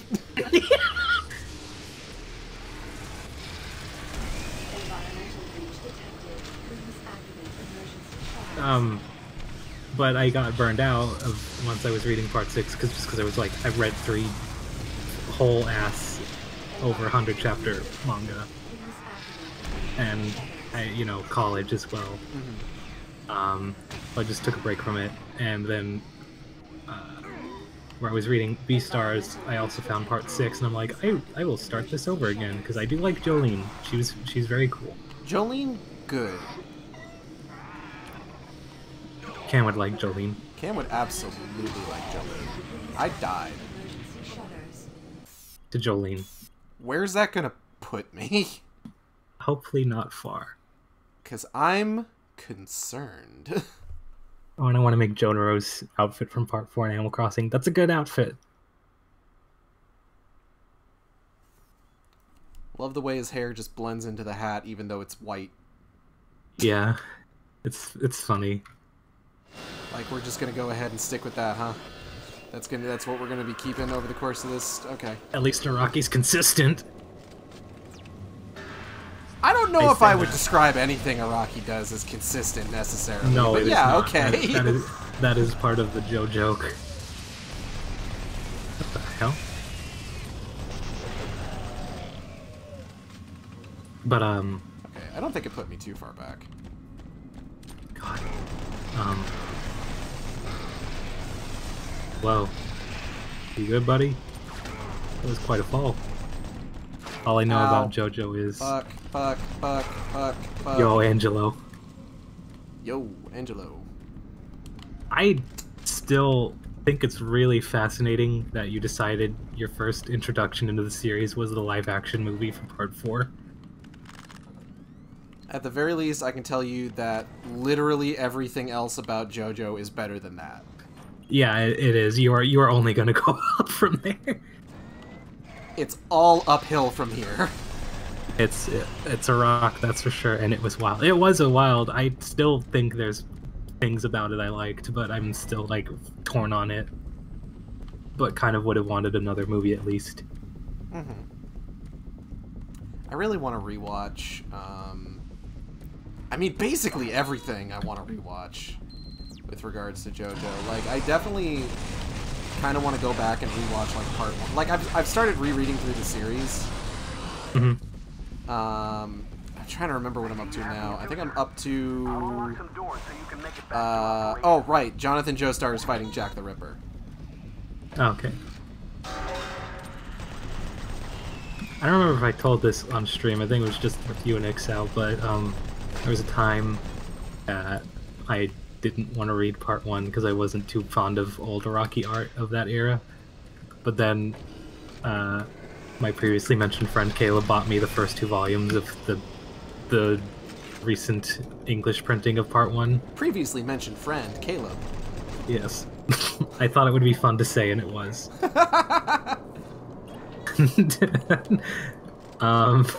And I was like, these are nice, and you spent the money to get these for me, and then I started reading them, and I'm like, I like this.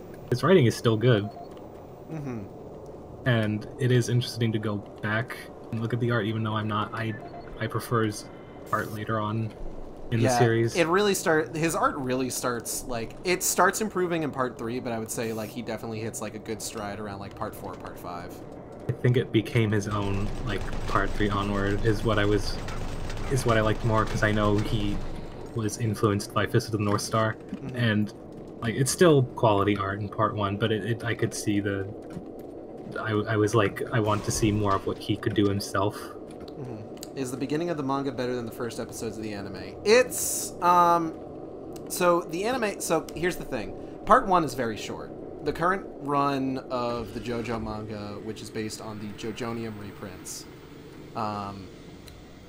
part 1 is 3 volumes long. Mm-hmm. And then it's like 8 episodes, I think? 9, I believe. It's adapting into 9 episodes over the course of the anime, and the anime actually covers it pretty well. It's good for 9 episodes, and I liked it when I first watched it. Yeah, like, genuinely, I would probably honestly say that, like, you're gonna get more or less the same experience. Like, it really kind of depends. What it comes down to is it comes down to, like, would you rather, like, read a comic book, or would you rather watch a cartoon? Mm-hmm. Because it all covers essentially the same stuff, and it covers it, like, pretty well, all things considered. I just realized I'm running out of oxygen. Oh, jeez. That's what's happening here. Whoa. Whoa, buddy!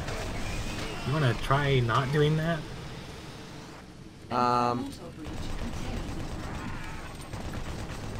So, like, if you think you can absorb a comic better versus absorbing, like, an anime, then, like, definitely read the manga. But, like, if it's not gonna be, like, much of a difference for you, it's more or less all the same thing.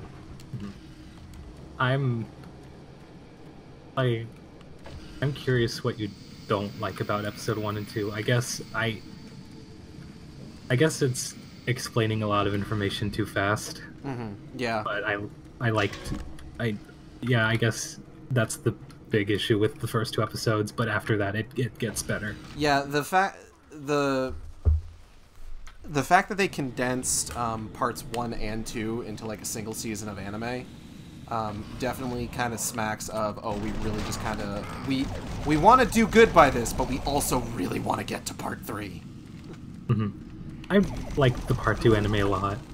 Part 2 anime is pretty good, yeah.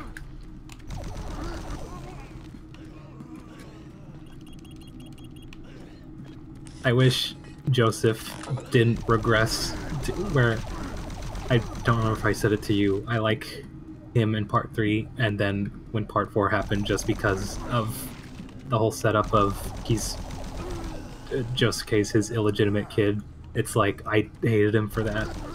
It's like, oh, you cheated on your wife, you bitch. You motherfucker. But, like, like, it's pretty clear, like, he got his kind of comeuppance for that, all things considered. That's true. And, you know, you hear about, like, Jotaro being like, oh yeah, like, Suzy Q is fucking pissed. Mm-hmm. Just like, she has every right to be, yeah. That's just the thing, is because I also really like Suzy Q. Suzy Q is great.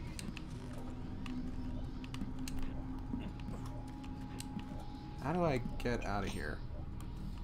It's really just too packed. A lot of Dio's bad stuff is either just super not cool or, like, cartoonishly evil. Yeah, he's better when he has more time to be evil and not just be gotta be fast-paced for it. Yeah, and I mean, like,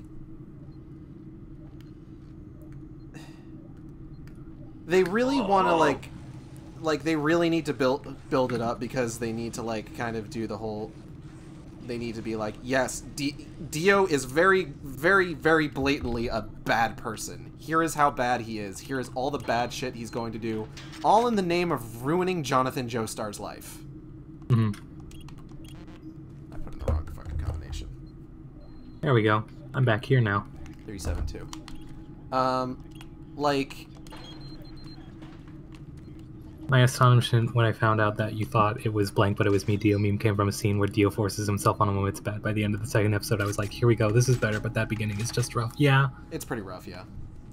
It's not great. Like I said, manga hits all the same beats. Like, that scene is directly out of the manga. Pretty much everything in the first 9 episodes, it's all pretty fairly directly out of the manga. To be fair, Dio gets what's coming to him. Oh yeah, 100%. Like, Dio gets what's coming to him, and then some. He gets what's coming to him, and then he gets what's coming to him again 100 years later. I know that's somewhat a spoiler, but it's like the journey is the fun part of part 1. Yeah. I really like, you know, Jonathan and his adventure with Zeppeli and Speedwagon. Mm-hmm. I'm trying to remember, like, at what point in the, oh, hello. What's up?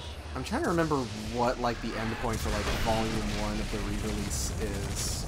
Because, like, I think it's that... Because Volume 1 of the re-release is pretty much everything up to, like, I want to say the Joestar Mansion burning down or something? If I could... If my manga was not packed, I would grab it. My manga's, like, right over there. I could, like, look at it. Well, I just... Also, video scan. I mean, more, I have some manga out. I don't have those 2 volumes I have on a shelf to just pick up. Fuck, I'm gonna die. I'm gonna die. So, yeah, Fuck, I cannot I'm tell gonna you. die. I wish I could. Also, No! I don't want to. Fuck. I don't own the JoJo Fighter. I would very much like to, because I've played a bit of it and I like it. I wish that it didn't get delisted. Yeah, that's such a shame. Because I feel like it coming out around when the anime was happening was kind of really cool to have for people to see more of JoJo. Yeah. Even though it used completely different localizations for the names. Yes, but you know what I mean. It's still content. Yeah, no, it's absolutely content. And Capcom just did not care to renew the license. Well, I don't, like... Yeah, I mean, they didn't... Because what it was is that, at that point, CyberConnect 2 was taking over. Mm-hmm. So I got knocked back a little bit. Oh, shoot. I'll pause when hell loads up. Oh, are you going to hell? I'm in hell now. Nice. I'm gonna look away. I'm gonna look at this flesh door. Flesh door, baby flesh door. Oh, wait, no. But, I don't know. I know the JoJo Fighter uses the Darkstalkers engine, and I like Darkstalkers, and I like Capcom Fighters. So, JoJo Capcom Fighter, I like. Natalie and I went to visit Ixal a while back, and he showed us a arcade where they had like a couple cabinets that just had like multiple games on them, and they had like 2 different versions of the JoJo Fighter. Interesting. So I got to play that a little bit. I wasn't good at it because I'm not good at fighting games. Mm-hmm. Yeah, that might be with the 2 versions thing, because there's like a weird story mode that Gordux is saying has different beats to it. Mm-hmm. Yeah, Flesh Door. I'm looking at Flesh Door. Be sure to tweet about the Shark Stream with the hashtag FleshDoor. Stuff got changed in a quick time event, side-scrolling levels, and they had to change up some of the scenes to better fit a fighting game. What was it? Which stand was the water? Ndul. Geben Duel? Yeah, Ndul and his stand Geben. That was a weird sequence in the game, because it's like you're just beating the water back from the left side to the right side of the screen, you can hit. You gotta punch the water, JB. So you can hit in duel. You gotta punch the water. Punch like the you water, just, JB. But the thing is, you just punch him once and you beat that sequence. Just like in the anime. That's fair. That was a side-scrolling thing. That's the only bit I know, because I watched... Well, admittedly, in the anime, what happened was he threw a dog at him.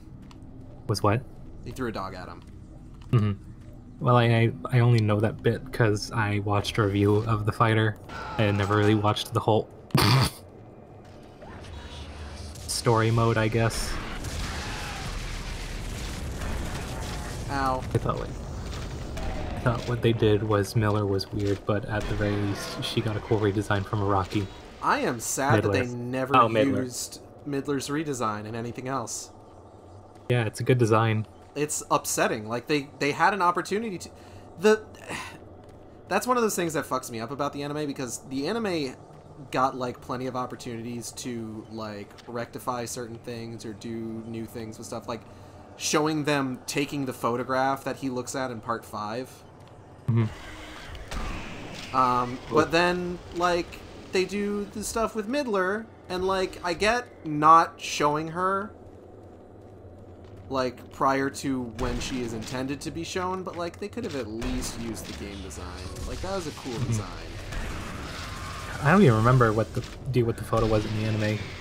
essentially what it is that so in part 5, Jotaro, Jotaro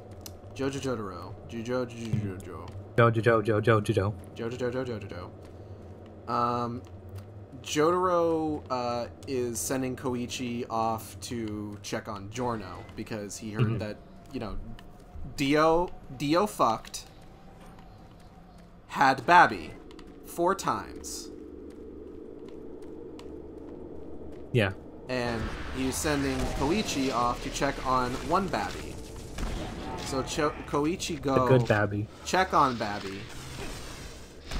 And at some point they cut back to Jotaro. Gage said tweet out the stream with the hashtag FleshDoor, so I have obliged. Thank you, Cam. Thank you. So at one point it cuts back to Jotaro, and Jotaro is talking about how, like, he's like reminiscing on like the events of part 3, and he pulls out a photograph.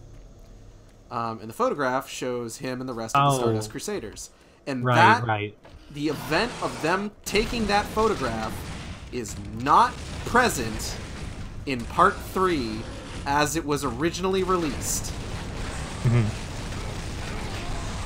But when they did the part 3 anime, they decided to add a scene where they take the picture, thus closing the plot hole. Should we explain the thing with Dio? Because the Gordox just said the about how Giorno is a Joestar. Yes, so technically, Giorno is, by all accounts, a Joestar because it was Dio making Bebby with Jonathan Penis. Perfectly, and the teleporter is ready for transport. Here's the situation. There's a teleporter outpost. I wish I ever had a clue what's happening in JoJo. I love that I said that and you didn't react to it at all, JV. Because I'm just used to JoJo's bullshit. Okay, so here's some spoilers about JoJo. I'm going to go into spoilers about end of part 1 as well as part 3. So at the end of part 1, Jonathan's final bout with Dio, he kicks him off a building after filling him up with summon. Dio, in a bid to survive, cuts his own head off. Jonathan goes off, marries his sweetheart Erina, and they're off to go on like their honeymoon to the Americas. Unbeknownst to them, wouldn't you know it, Dio's disembodied head has climbed aboard the boat that they're on, filled it up with zombies, and suddenly people are dying.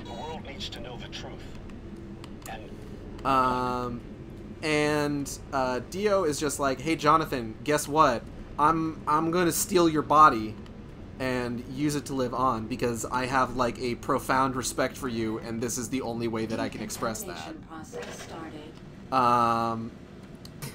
So Dio fucks shit up, fucks up Jonathan. Jonathan is actively dying, and his last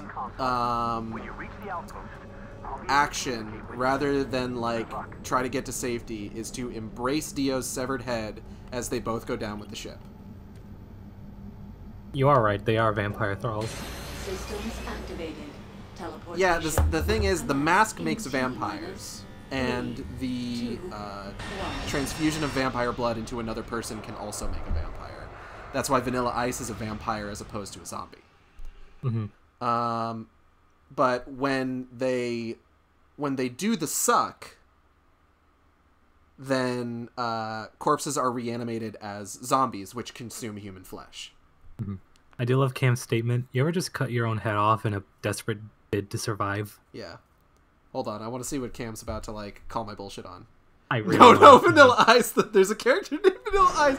I was hoping that was what caught your attention. Yes, like the rapper Vanilla Ice, there is a character named Vanilla Ice. Like Ice Ice Baby Vanilla Ice. Yes, and his stand's name is Cream. It's great. So it's Vanilla Ice and Cream. Wait, she knows about like the music references because there's a few in the movie. Yeah. Okay, so let me pause real quick while I explain the rest of this. So Dio's just like, hey, I'm gonna cut your head off, steal your body, and then I'm gonna seal myself in this coffin that I have here. So Jonathan instead tells Erina to take a baby whose mother was killed by a zombie and run. And to get in, and she gets into the coffin in order to survive the ship going down, and she does. And she's holding this baby, which she has effectively she hasn't adopted it because Straitso adopts it. And she is also pregnant with Babby because they did get to have their wedding night. So she is pregos with Joseph Joestar's dad, George Joestar. So fast forward through part 2 and into part 3. Turns out Dio survived, did successfully manage to sever Jonathan Joestar's head and graft his own head onto Jonathan Joestar's body, and is now just kind of like Grand Theft Autoing around in Jonathan's, like, he is now Jonathan from the neck down. I would like to say one thing before you go further into JoJo. Yep. This hell, like, just this opening area, looks really cool, and I think I like it a little bit more than the base game. Yeah, it's pretty good. Going into JoJo, I got blindsided by all the goddamn, and I'm at part 6, it keeps happening. For God's sake, the villains of part 2, the Pillar Men, are called Wham, AC/DC, and Cars. Yup. Also, there's the 4th Pillar Man, whose name is Santana. We all need to get webcams so y'all can experience what my face must look like when I hear this crazy nonsense. Yeah, it's great. Okay, so now, as I have now explained, Dio did manage to successfully Grand Theft Auto Jonathan's body. And had the baby with said body. And he's walking around in Jonathan's body. And at some point, over the course of his life, between when he is unearthed from the coffin, which had a secret compartment that he was definitely in the entire time with Jonathan's body, between when he is woken up, hold on, I gotta fucking kill this big demon. Between when he's woken up and when the events of part 3 happen, he managed to seduce a gay priest and become, like, soulmates with him. Create a backup plan in the event that he died so that he could be resurrected and see his plans brought to fruition. And he also fucked, at a minimum, 4 women and had babies with them. And technically speaking, no. Okay. The thing about JoJo is that you kind of, even if you spoil it, like, it's so outlandish. It's so outlandish that sometimes you just feel like you have to find out what the fuck is actually happening in this series, because nothing that I've said is like an exaggeration. Fair enough. So at a minimum, he had sex with 4 women and had kids with them. Technically speaking, they are all simultaneously the sons of Dio and the sons of Jonathan Joestar. So technically speaking, Giorno Giovanna is a JoJo, as evidenced by his name. And his personality, and he's also Dio's son, simultaneously. So he has 1 mom and 2 dads, and also a 3rd adopted dad, who's kind of a shithead. Baby Dio's backstory is something. At a minimum, that's extremely gay in the strangest way. JoJo got a lot of... How would I describe this, Gage? Homoeroticism. Yes. It's great. There is an entire, like, stand battle in part 3 where Joseph Joestar and Mohammed Abdal get magnetized and are stuck together for a majority of it, and it ends up with them being in very compromising positions in the public view. Yes.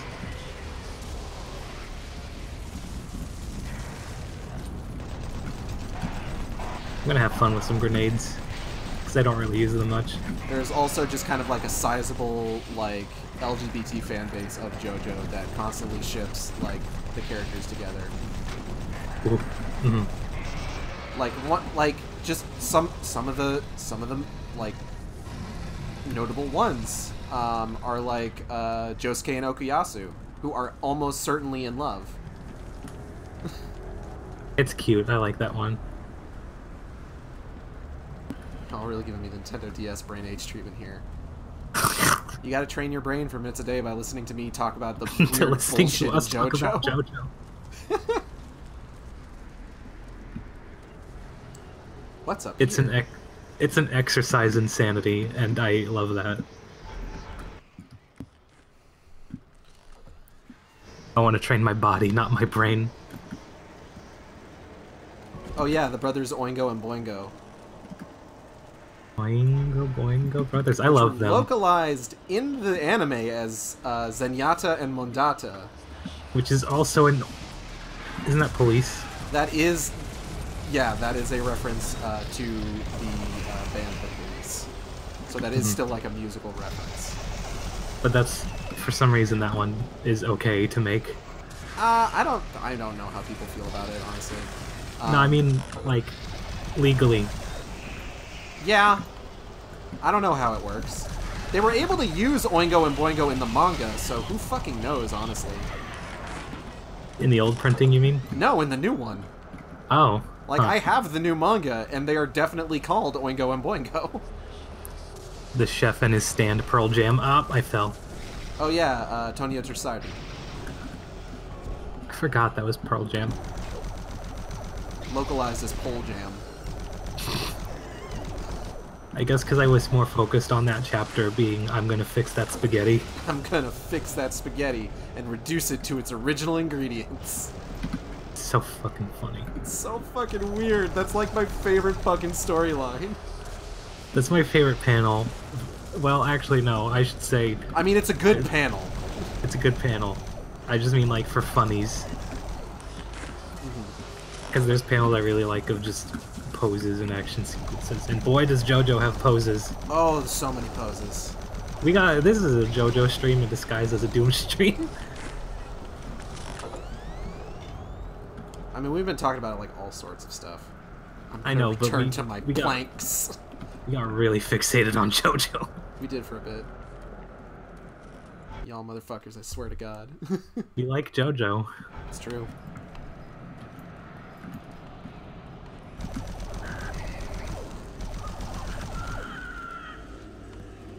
No, no, no, no. Not this again.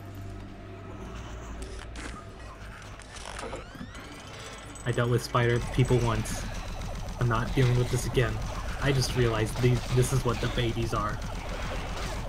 Oh, like the infant versions of like the spider creatures? Yes. Yeah, I can see it. Which is kind of neat.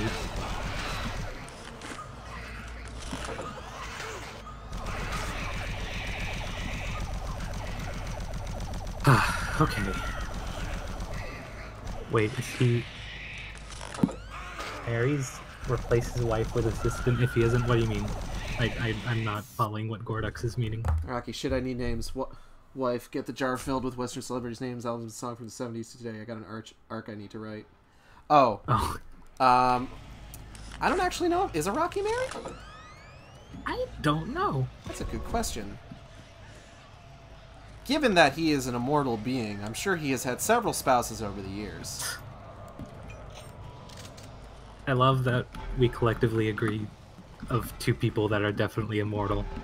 Araki and Keanu Reeves. Araki just doesn't fucking age. I don't know what he's doing. What is your fucking skincare routine, my dude?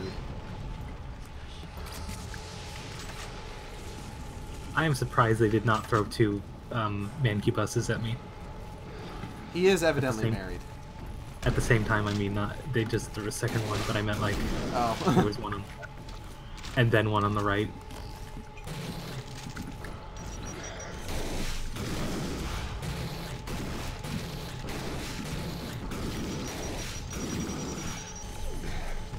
Alright, demons. Oh, a third one. Mancubus 3, The Reckoning. Mancubus 3, The Squeakle. I gotta get that I'm gonna health. grab a health. Give me that health. Load up my chain gun. Masahiro Sakurai immortal. He's also immortal, you're right. Or, it's more he looked younger as he got older. The thing is that Araki doesn't age, but Keanu Reeves, we have, like, concrete evidence of, like, paintings of him from yonder years. Mm-hmm. Ooh. The Eye of Sauron. That's a fun post. I like that one. About Keanu Reeves. Oh, he has Also, kids, too. Good for him. So I Araki? want to talk about Shigechi. Yeah, apparently he has 2 girls. I love hate him, but I can't not see him and think he's live-action Mario Brothers movie version of Bowser Jr. Oh, God! I hate how much sense that makes! For some reason, I'm forgetting Shigechi by name. He's the one with the spikes. Spikes. Instead of, like, hair. He's just got a real bumpy head. Oh my god. Do you remember Shigechi now? Yes. I like Shigechi, though. Shigechi just wanted to keep his mama safe. He's a good boy. I like characters that are just good boy. I mean, he's kind of a dick initially, to be fair. He's kind of a dick, but you know what I mean. He chilled out and he was nice.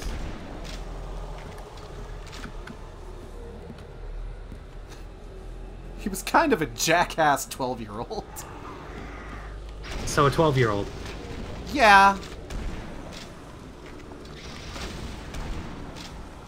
Like, the main thing, because, like, part 3 is, like, the quintessential JoJo part. Mm-hmm. But, like, the main reason that I love, like, parts 4 and 5, like, so much more is just because, like, Araki figured out how to make stand battles really interesting. Mm-hmm. I mean, I like part 3, but you're right about that.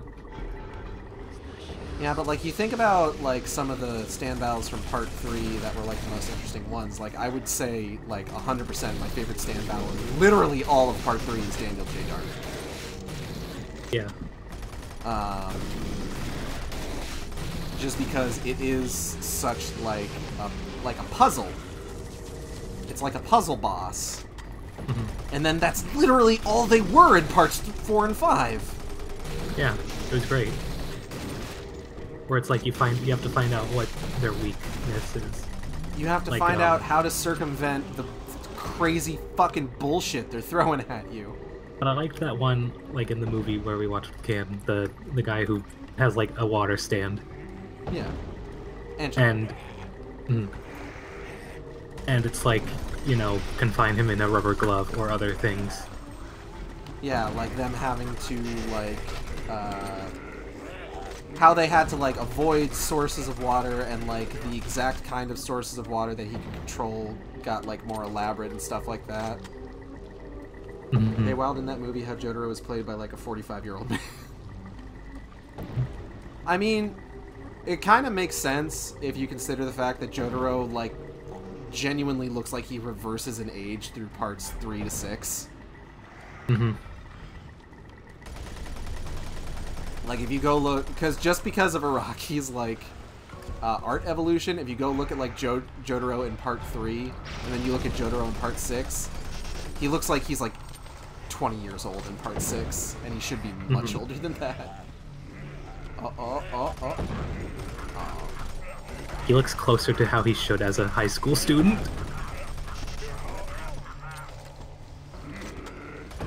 Okay, what's spawning? What is coming?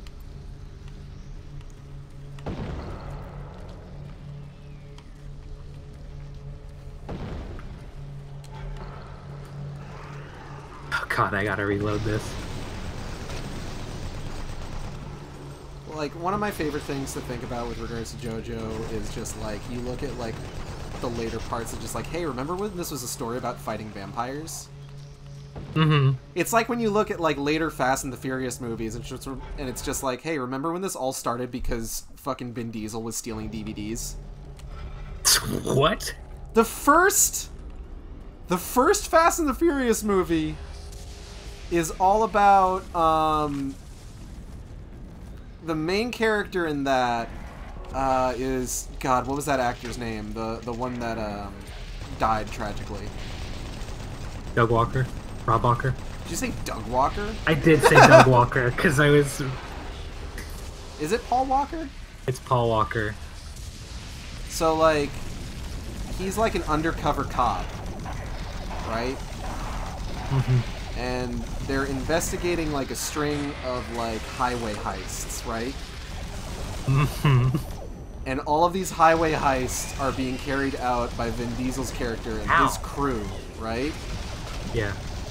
And what they're stealing is they're stealing DVD players. God. Because this movie came out in like the early 2000s. Back when it was like you wouldn't download a car. You wouldn't download a car. Oh, Jesus.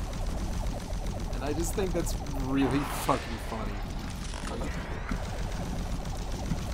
That it's just like, you look at fucking Hobbs and Shaw and like fucking Idris Elba in that movie. Idris Elba, by the way, fantastic in that film. Idris Elba, fantastic in most of his roles. Idris Elba in that movie is a genuine supervillain who has been like mechanically enhanced to be super strong, and this movie series started with Vin Diesel stealing DVD players. JB just wishes. What do I wish? Oh, Cam sent that when we were talking about Doug Walker. Oh, I don't wish for that. I really don't. I got stuck on the Walker part. JB is a good bean and does not wish death on anyone. Mostly. Call me out like that. Oh my god, the Revenant. I think he just killed himself. No, he didn't.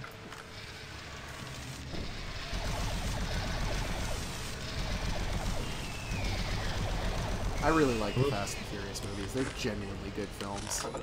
I have never seen a Fast and Furious. They are and, all on movie. Your praise for it has me wanting to watch them. Highly recommend. Well, it's just like, for a while, this is fucking sick. JB distracted by incredible vistas. Okay, hold on. I like cool interpretations of hell. I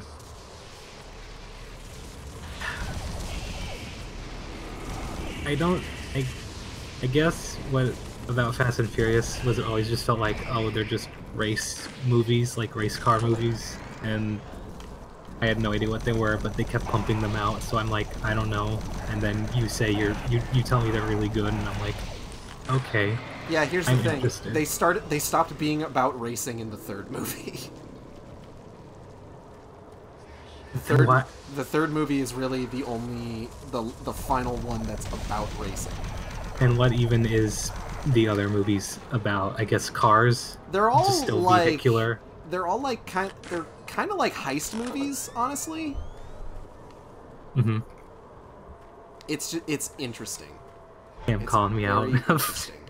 I love when someone gets distracted by something that they can only describe as "this is fucking sick." And Idris Elba, or how do you say it? Idris. Uh-oh, I'm dead. Whoopsies! I missed the boat, and then I had to walk on lava.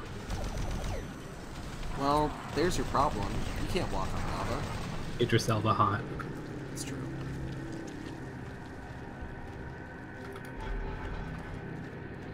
Like again, Hobbs and Shaw, Idris Elba is a genuine supervillain.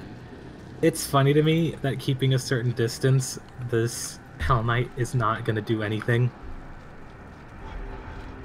Idris Elba, I'm dead, is also something I've said. Same though. Oh fuck, yeah, this is sick actually. Isn't it? This is pretty good. I'm a fan of this. Hell yeah. Gotta practice social distancing with the Hell Knight. Okay, I gotta re-pick up armor and ammo. I'm leaving. You guys are not. Fucking rude. Did you get just kicked back really far? Yes, I did. Ah, okay. I'm on my way to Hell Outpost.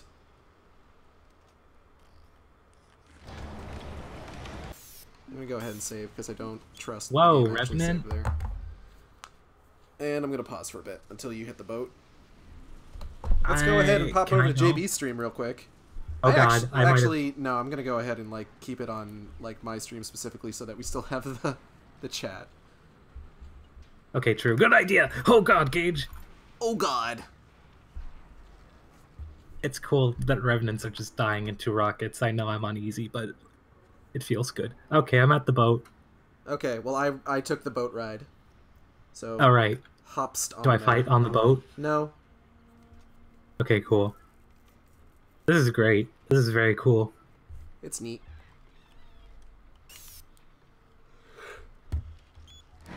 Oh, that was the end of the level. Hell, outpost. Outpost in hell. Yeah. Yeah.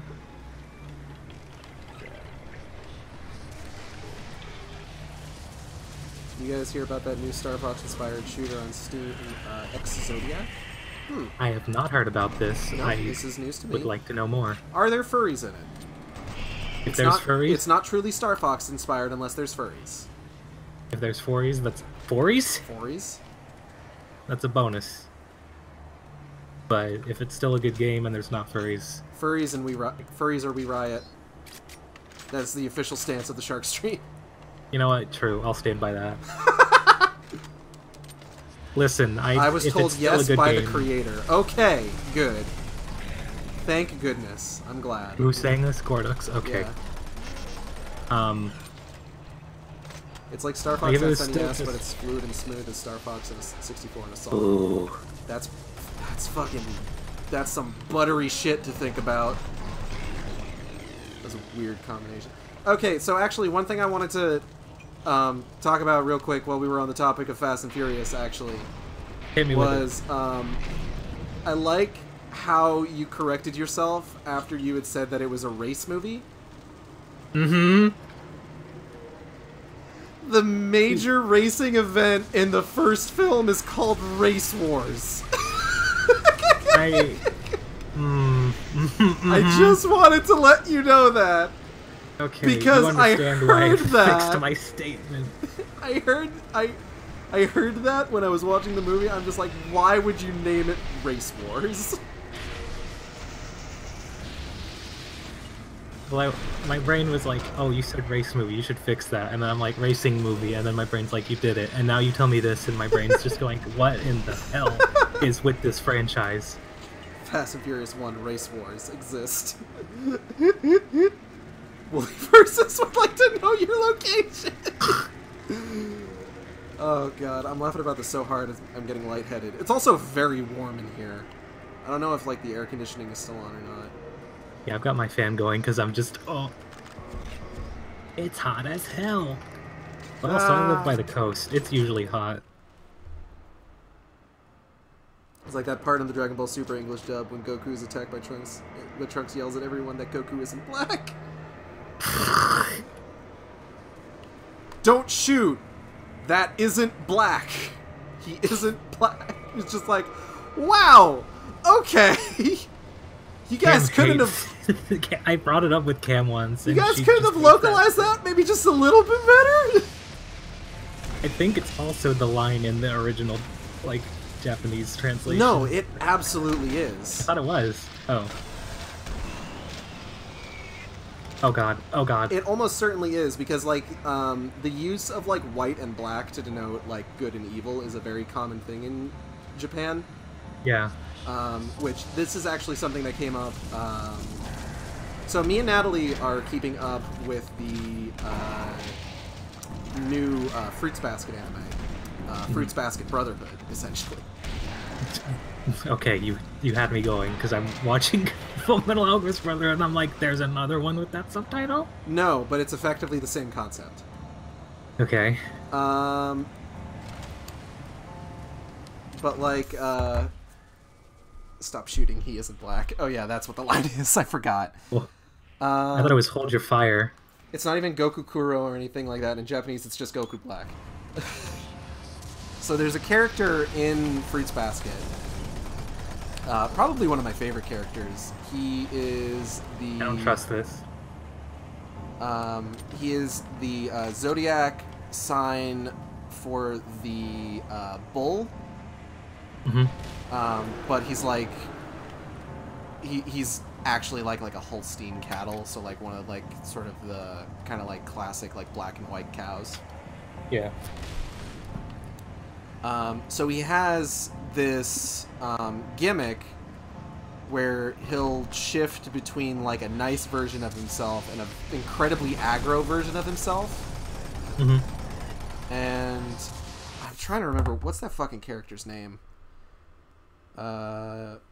Fruits Basket Bowl.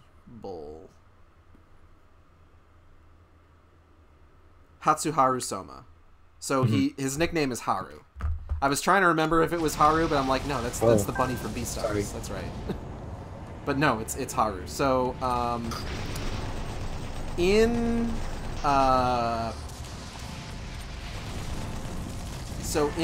the series, and like I watched, like me and Natalie watched the original series dub, and then like I read the manga. It's referred to his like calmer, more chill personality is called Haru White, or White Haru, and then his more aggro personality is called Black Haru. Jesus. Because that's just kind of how that sort of works in, like, you know, Japanese culture. Like, they do that. Mm-hmm. They did change that slightly so that it's not as bad in the translation of the new series, where it is instead Light Haru and Dark Haru. Okay, that's better. It's better. It's not 100% fantastic, because there's still, like, the implications there. But it's less, like...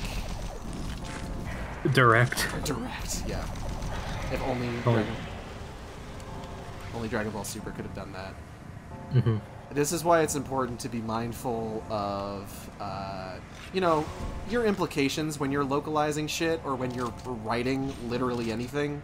Just creating something. Please. Culture be wild. When you're creating things, stop.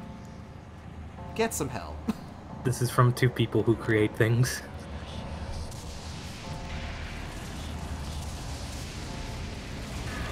Ooh. Oh, that was cool though, like watching that on your screen. Thank you. Anyways, Fruits Basket, also very good series. I will watch. I'll probably watch the new one soon. Yeah, as I have said before on Twitter, it is a very good series which lures you in with the promise of wacky shape-shifting hijinks, and then it's just like, hello kids, today we're going to talk about trauma! I've been getting into a flow of watching anime again, so I will put that on my list. Oh, that's fun. JB, have you heard of the game Rage? Where is that? Also where by did Bethany you see that? Esda. It's like in this little alcove over here. On like, the left or the right? To the left of the door that you come in. Yeah, you're heading towards it now. Where? Oh, wait. But yeah, I would highly recommend, if you're going to watch Fruits Basket, like... Hey! That's an okay game. Oh, I pressed it. It's interesting... Oh, did you? Gage? Did something happen? It's opening. Oh, fuck. Okay, hold on. Oh, shit. Alright. So, like, my experience with Fruits Basket is that I watched the original anime, and then I read all of the manga. And then you read? I've been keeping up, and unfortunately I don't think I finished the sequel manga, because I don't know how much of that came out beyond what it was that I was able to read. Mm-hmm. And then, of course, now I'm watching the Fruits Basket Brotherhood. Mm-hmm. And, like, I wouldn't necessarily... Like, genuinely, I would probably say keep up with the current anime more than anything. That's what it's feeling like with what you're saying. There is weird cultural difference stuff that, like, was a lot more pronounced at the time that Fruits Basket was originally written. Especially concerning gender presentation. And I will say, while not perfectly handled, is handled so far maybe just a little bit better in the updated anime. Mm-hmm. Okay, Oh. Marine. I'm receiving your signal from the communication relay. Yeah, I will check it out at some point. Yeah. There's a few anime I'm wanting to, that I'm finally feeling up to getting through, like I'm nearing the end of Full Metal Alchemist Brotherhood. Like, I have 10 episodes left of that, and I'm just really enjoying it. Moving your way. Look out! What were you going to say? I was gonna say, the main thing is that there's a character who is representative of the zodiac sign of the monkey.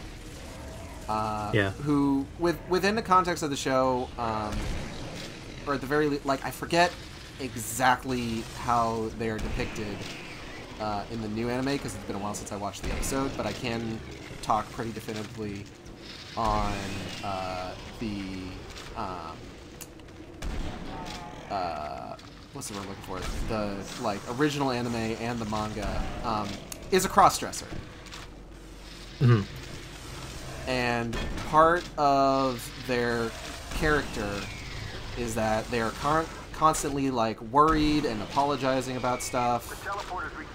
And new anime treats them much better than literally anything else has so far. Whoa, whoa, whoa. Ah. Yeah. Because there's maybe some stuff in like the original text and the original anime that like elements of that character's personality are not treated as they should be. But like I remember watching like the new anime and being like oh, this is actually way better. I'm kind of glad that they made the changes that they made. Like I'm not going to go into all the specific details of it, but like just in general, good job, guys. You did better, and I appreciate that. I appreciate that the depiction of this character was updated for I'm showing the teleporter there at 75%. Just a few more minutes, and I should be able to send you know, the late 2010s, the 2020s. Ooh, I should pick up that health.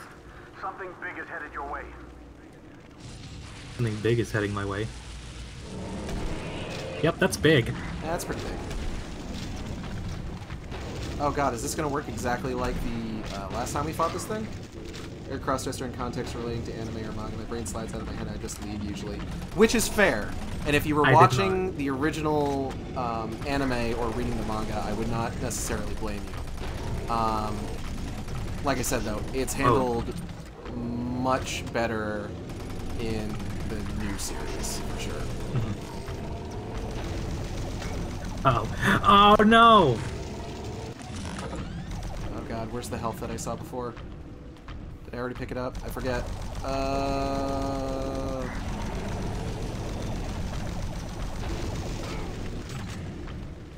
Oh, no, it's over there. Well, I gotta redo that whole sequence. Shit. Save me, Buffaga. Oh, did I win? Did you? God. Damn it. I was right there. Power on all systems. I'm sending the search now. Save me, Buffaga. Hurry. Get to the center of I'll the be there teleporter. in a bit. I'll catch up.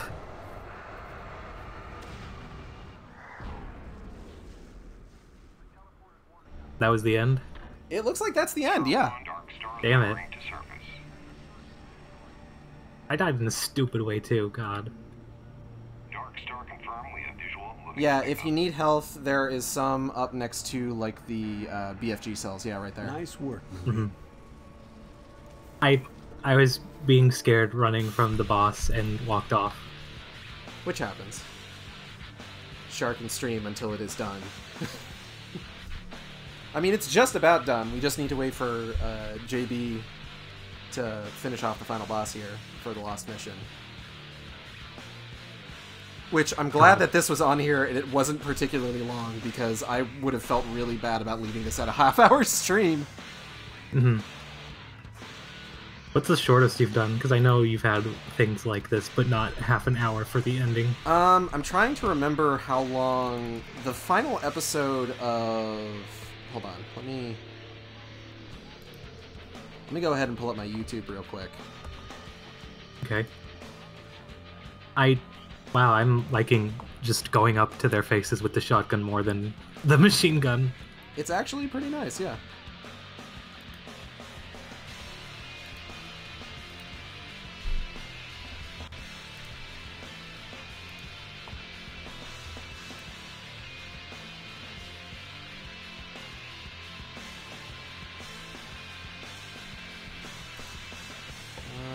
There's no way to sort by video length in YouTube, unfortunately. I remember, I want to say the last stream that I did for Dante's Inferno was pretty short. Mm-hmm. I've had a few where, like, I misjudged how much of the game I had left. So, the final part for Dante's Inferno was about half an hour long, but I was doing the DLC on that one. Mm-hmm. So I think that was probably my shortest, unless I've got one that was shorter. Let's see, last part of Assassin's Creed Origins was less than an hour. I like that this boss is slightly bullet helly. A little bit. How about Darksiders? Shit. What was the last one? Darksiders was an hour for the last part.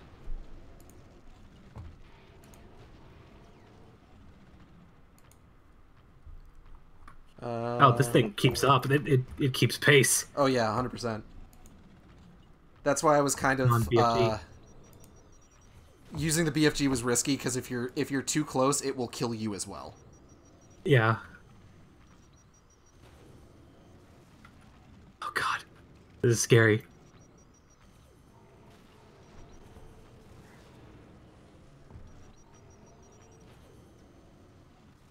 I did it. Hooray! Ugh. Proud of you. Thank you. Not cheating this time either. You did it legit. I Too did legit it. to quit. Let me in! Let me in! I'm still looking through my various streams to see what the shortest one I've done is. I think there was one that I had like a 10-minute episode because like I fucked up the beginning of it. Mm-hmm. Trying to remember what that was. I want to say that might have been... Hold on, let me check Assassin's Creed Rogue.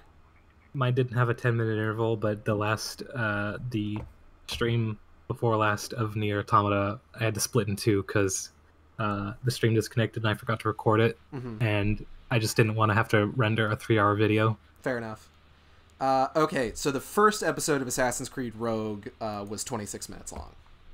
Okay. I think so far that's like my shortest one.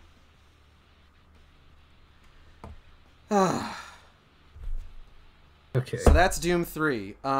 Skip this. There is still one expansion that we have not done, and that is oh, are you getting up your surprise? Yeah, my surprise for the outro. 26 minutes in an Assassin's Creed game, so like just long enough that they finally let you play the game. God, essentially, there was a technical difficulty on that one that I remember. That this bit ruined the resolution of my monitor. That's fine. There was a technical difficulty at the start of that stream that I had to fix before I could continue, but yeah, it was only like a 26-minute thing, and then I had to start it over again. What was I saying? So that's Doom 3. We do still have Resurrection of Hell to get through, but we're going to take a break from Doom 3. I wasn't even planning on doing Lost Mission until we finished the main campaign in like 30 minutes. Yeah. But we're going to take a break from Doom 3. I'm not sure what we're going to play next. I do want to get in on the second expansion. I'm seeing a window. Oh, that's a folder. Yeah, I'm seeing a folder. Let me try and fix it. JB, your Explorer is showing. I do want to... No, never mind. Let's just share the screen and then go here. Continue. Yeah, so I do... there it is. Alright. So, I do want to go back to Fear and do the for fuck's sakes. I cannot see chat while doing this, so Cam says, "Oh for fuck's sakes, JB." I gotta keep up the bit. JB has to keep up the bit. I do want to do the last Fear expansion, Perseus Mandate.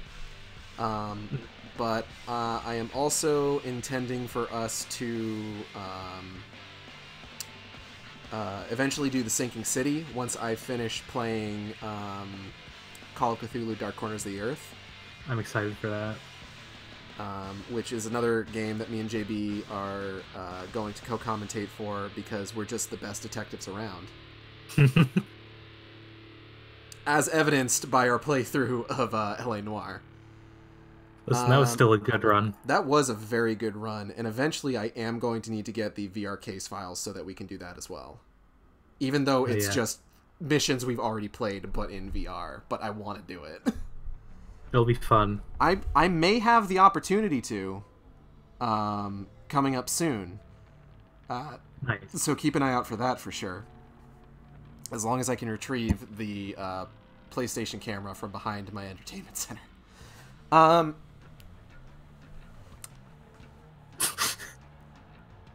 So let's see. Yeah, that's actually gonna be it for today. I want to thank everybody for coming by. I hope you all had a good time. I know I did. I'd like to thank JB for joining me once again. Thank you, JB. Thank you for having me. If you enjoyed the stream, you can subscribe here on Twitch. We have special emotes at the $4.99 and $9.99 tiers. It's JB just gonna keep playing Chex Quest? Yes. Yes. At the $4.99 tier, you can get a little Uwa Shark, and at the $9.99 tier, you get a Widow Armageddon. You can also follow me on Twitter to keep up with stream updates. My Twitter is sane_intolerant. You can follow my YouTube, where I post these streams after as they happen. It's youtube.com/saneintolerant. Yesterday's stream went up just before I started this one. This stream I'm going to be trying to go putting this up today as well.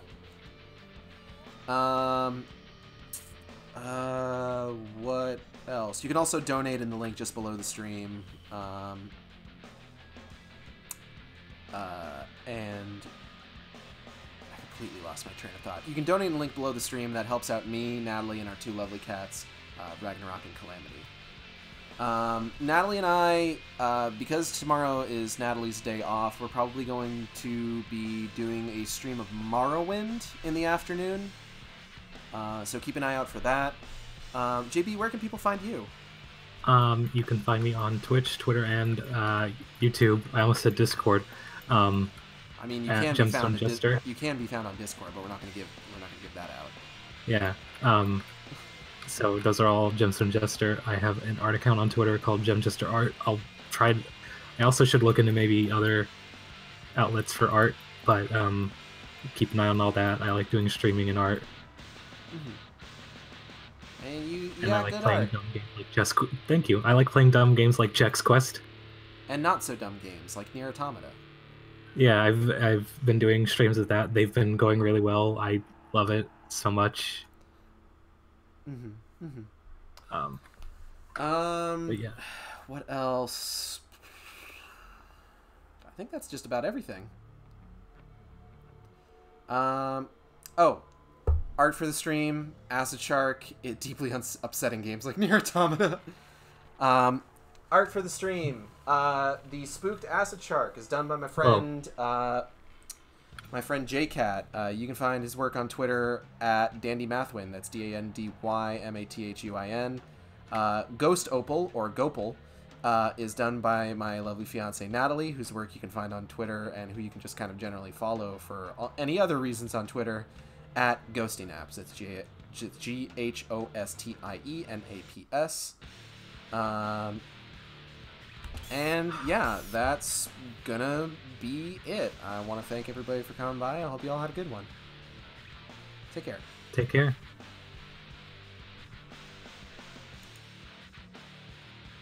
Hell yeah, Rapid Zorcher. Zorch 'em.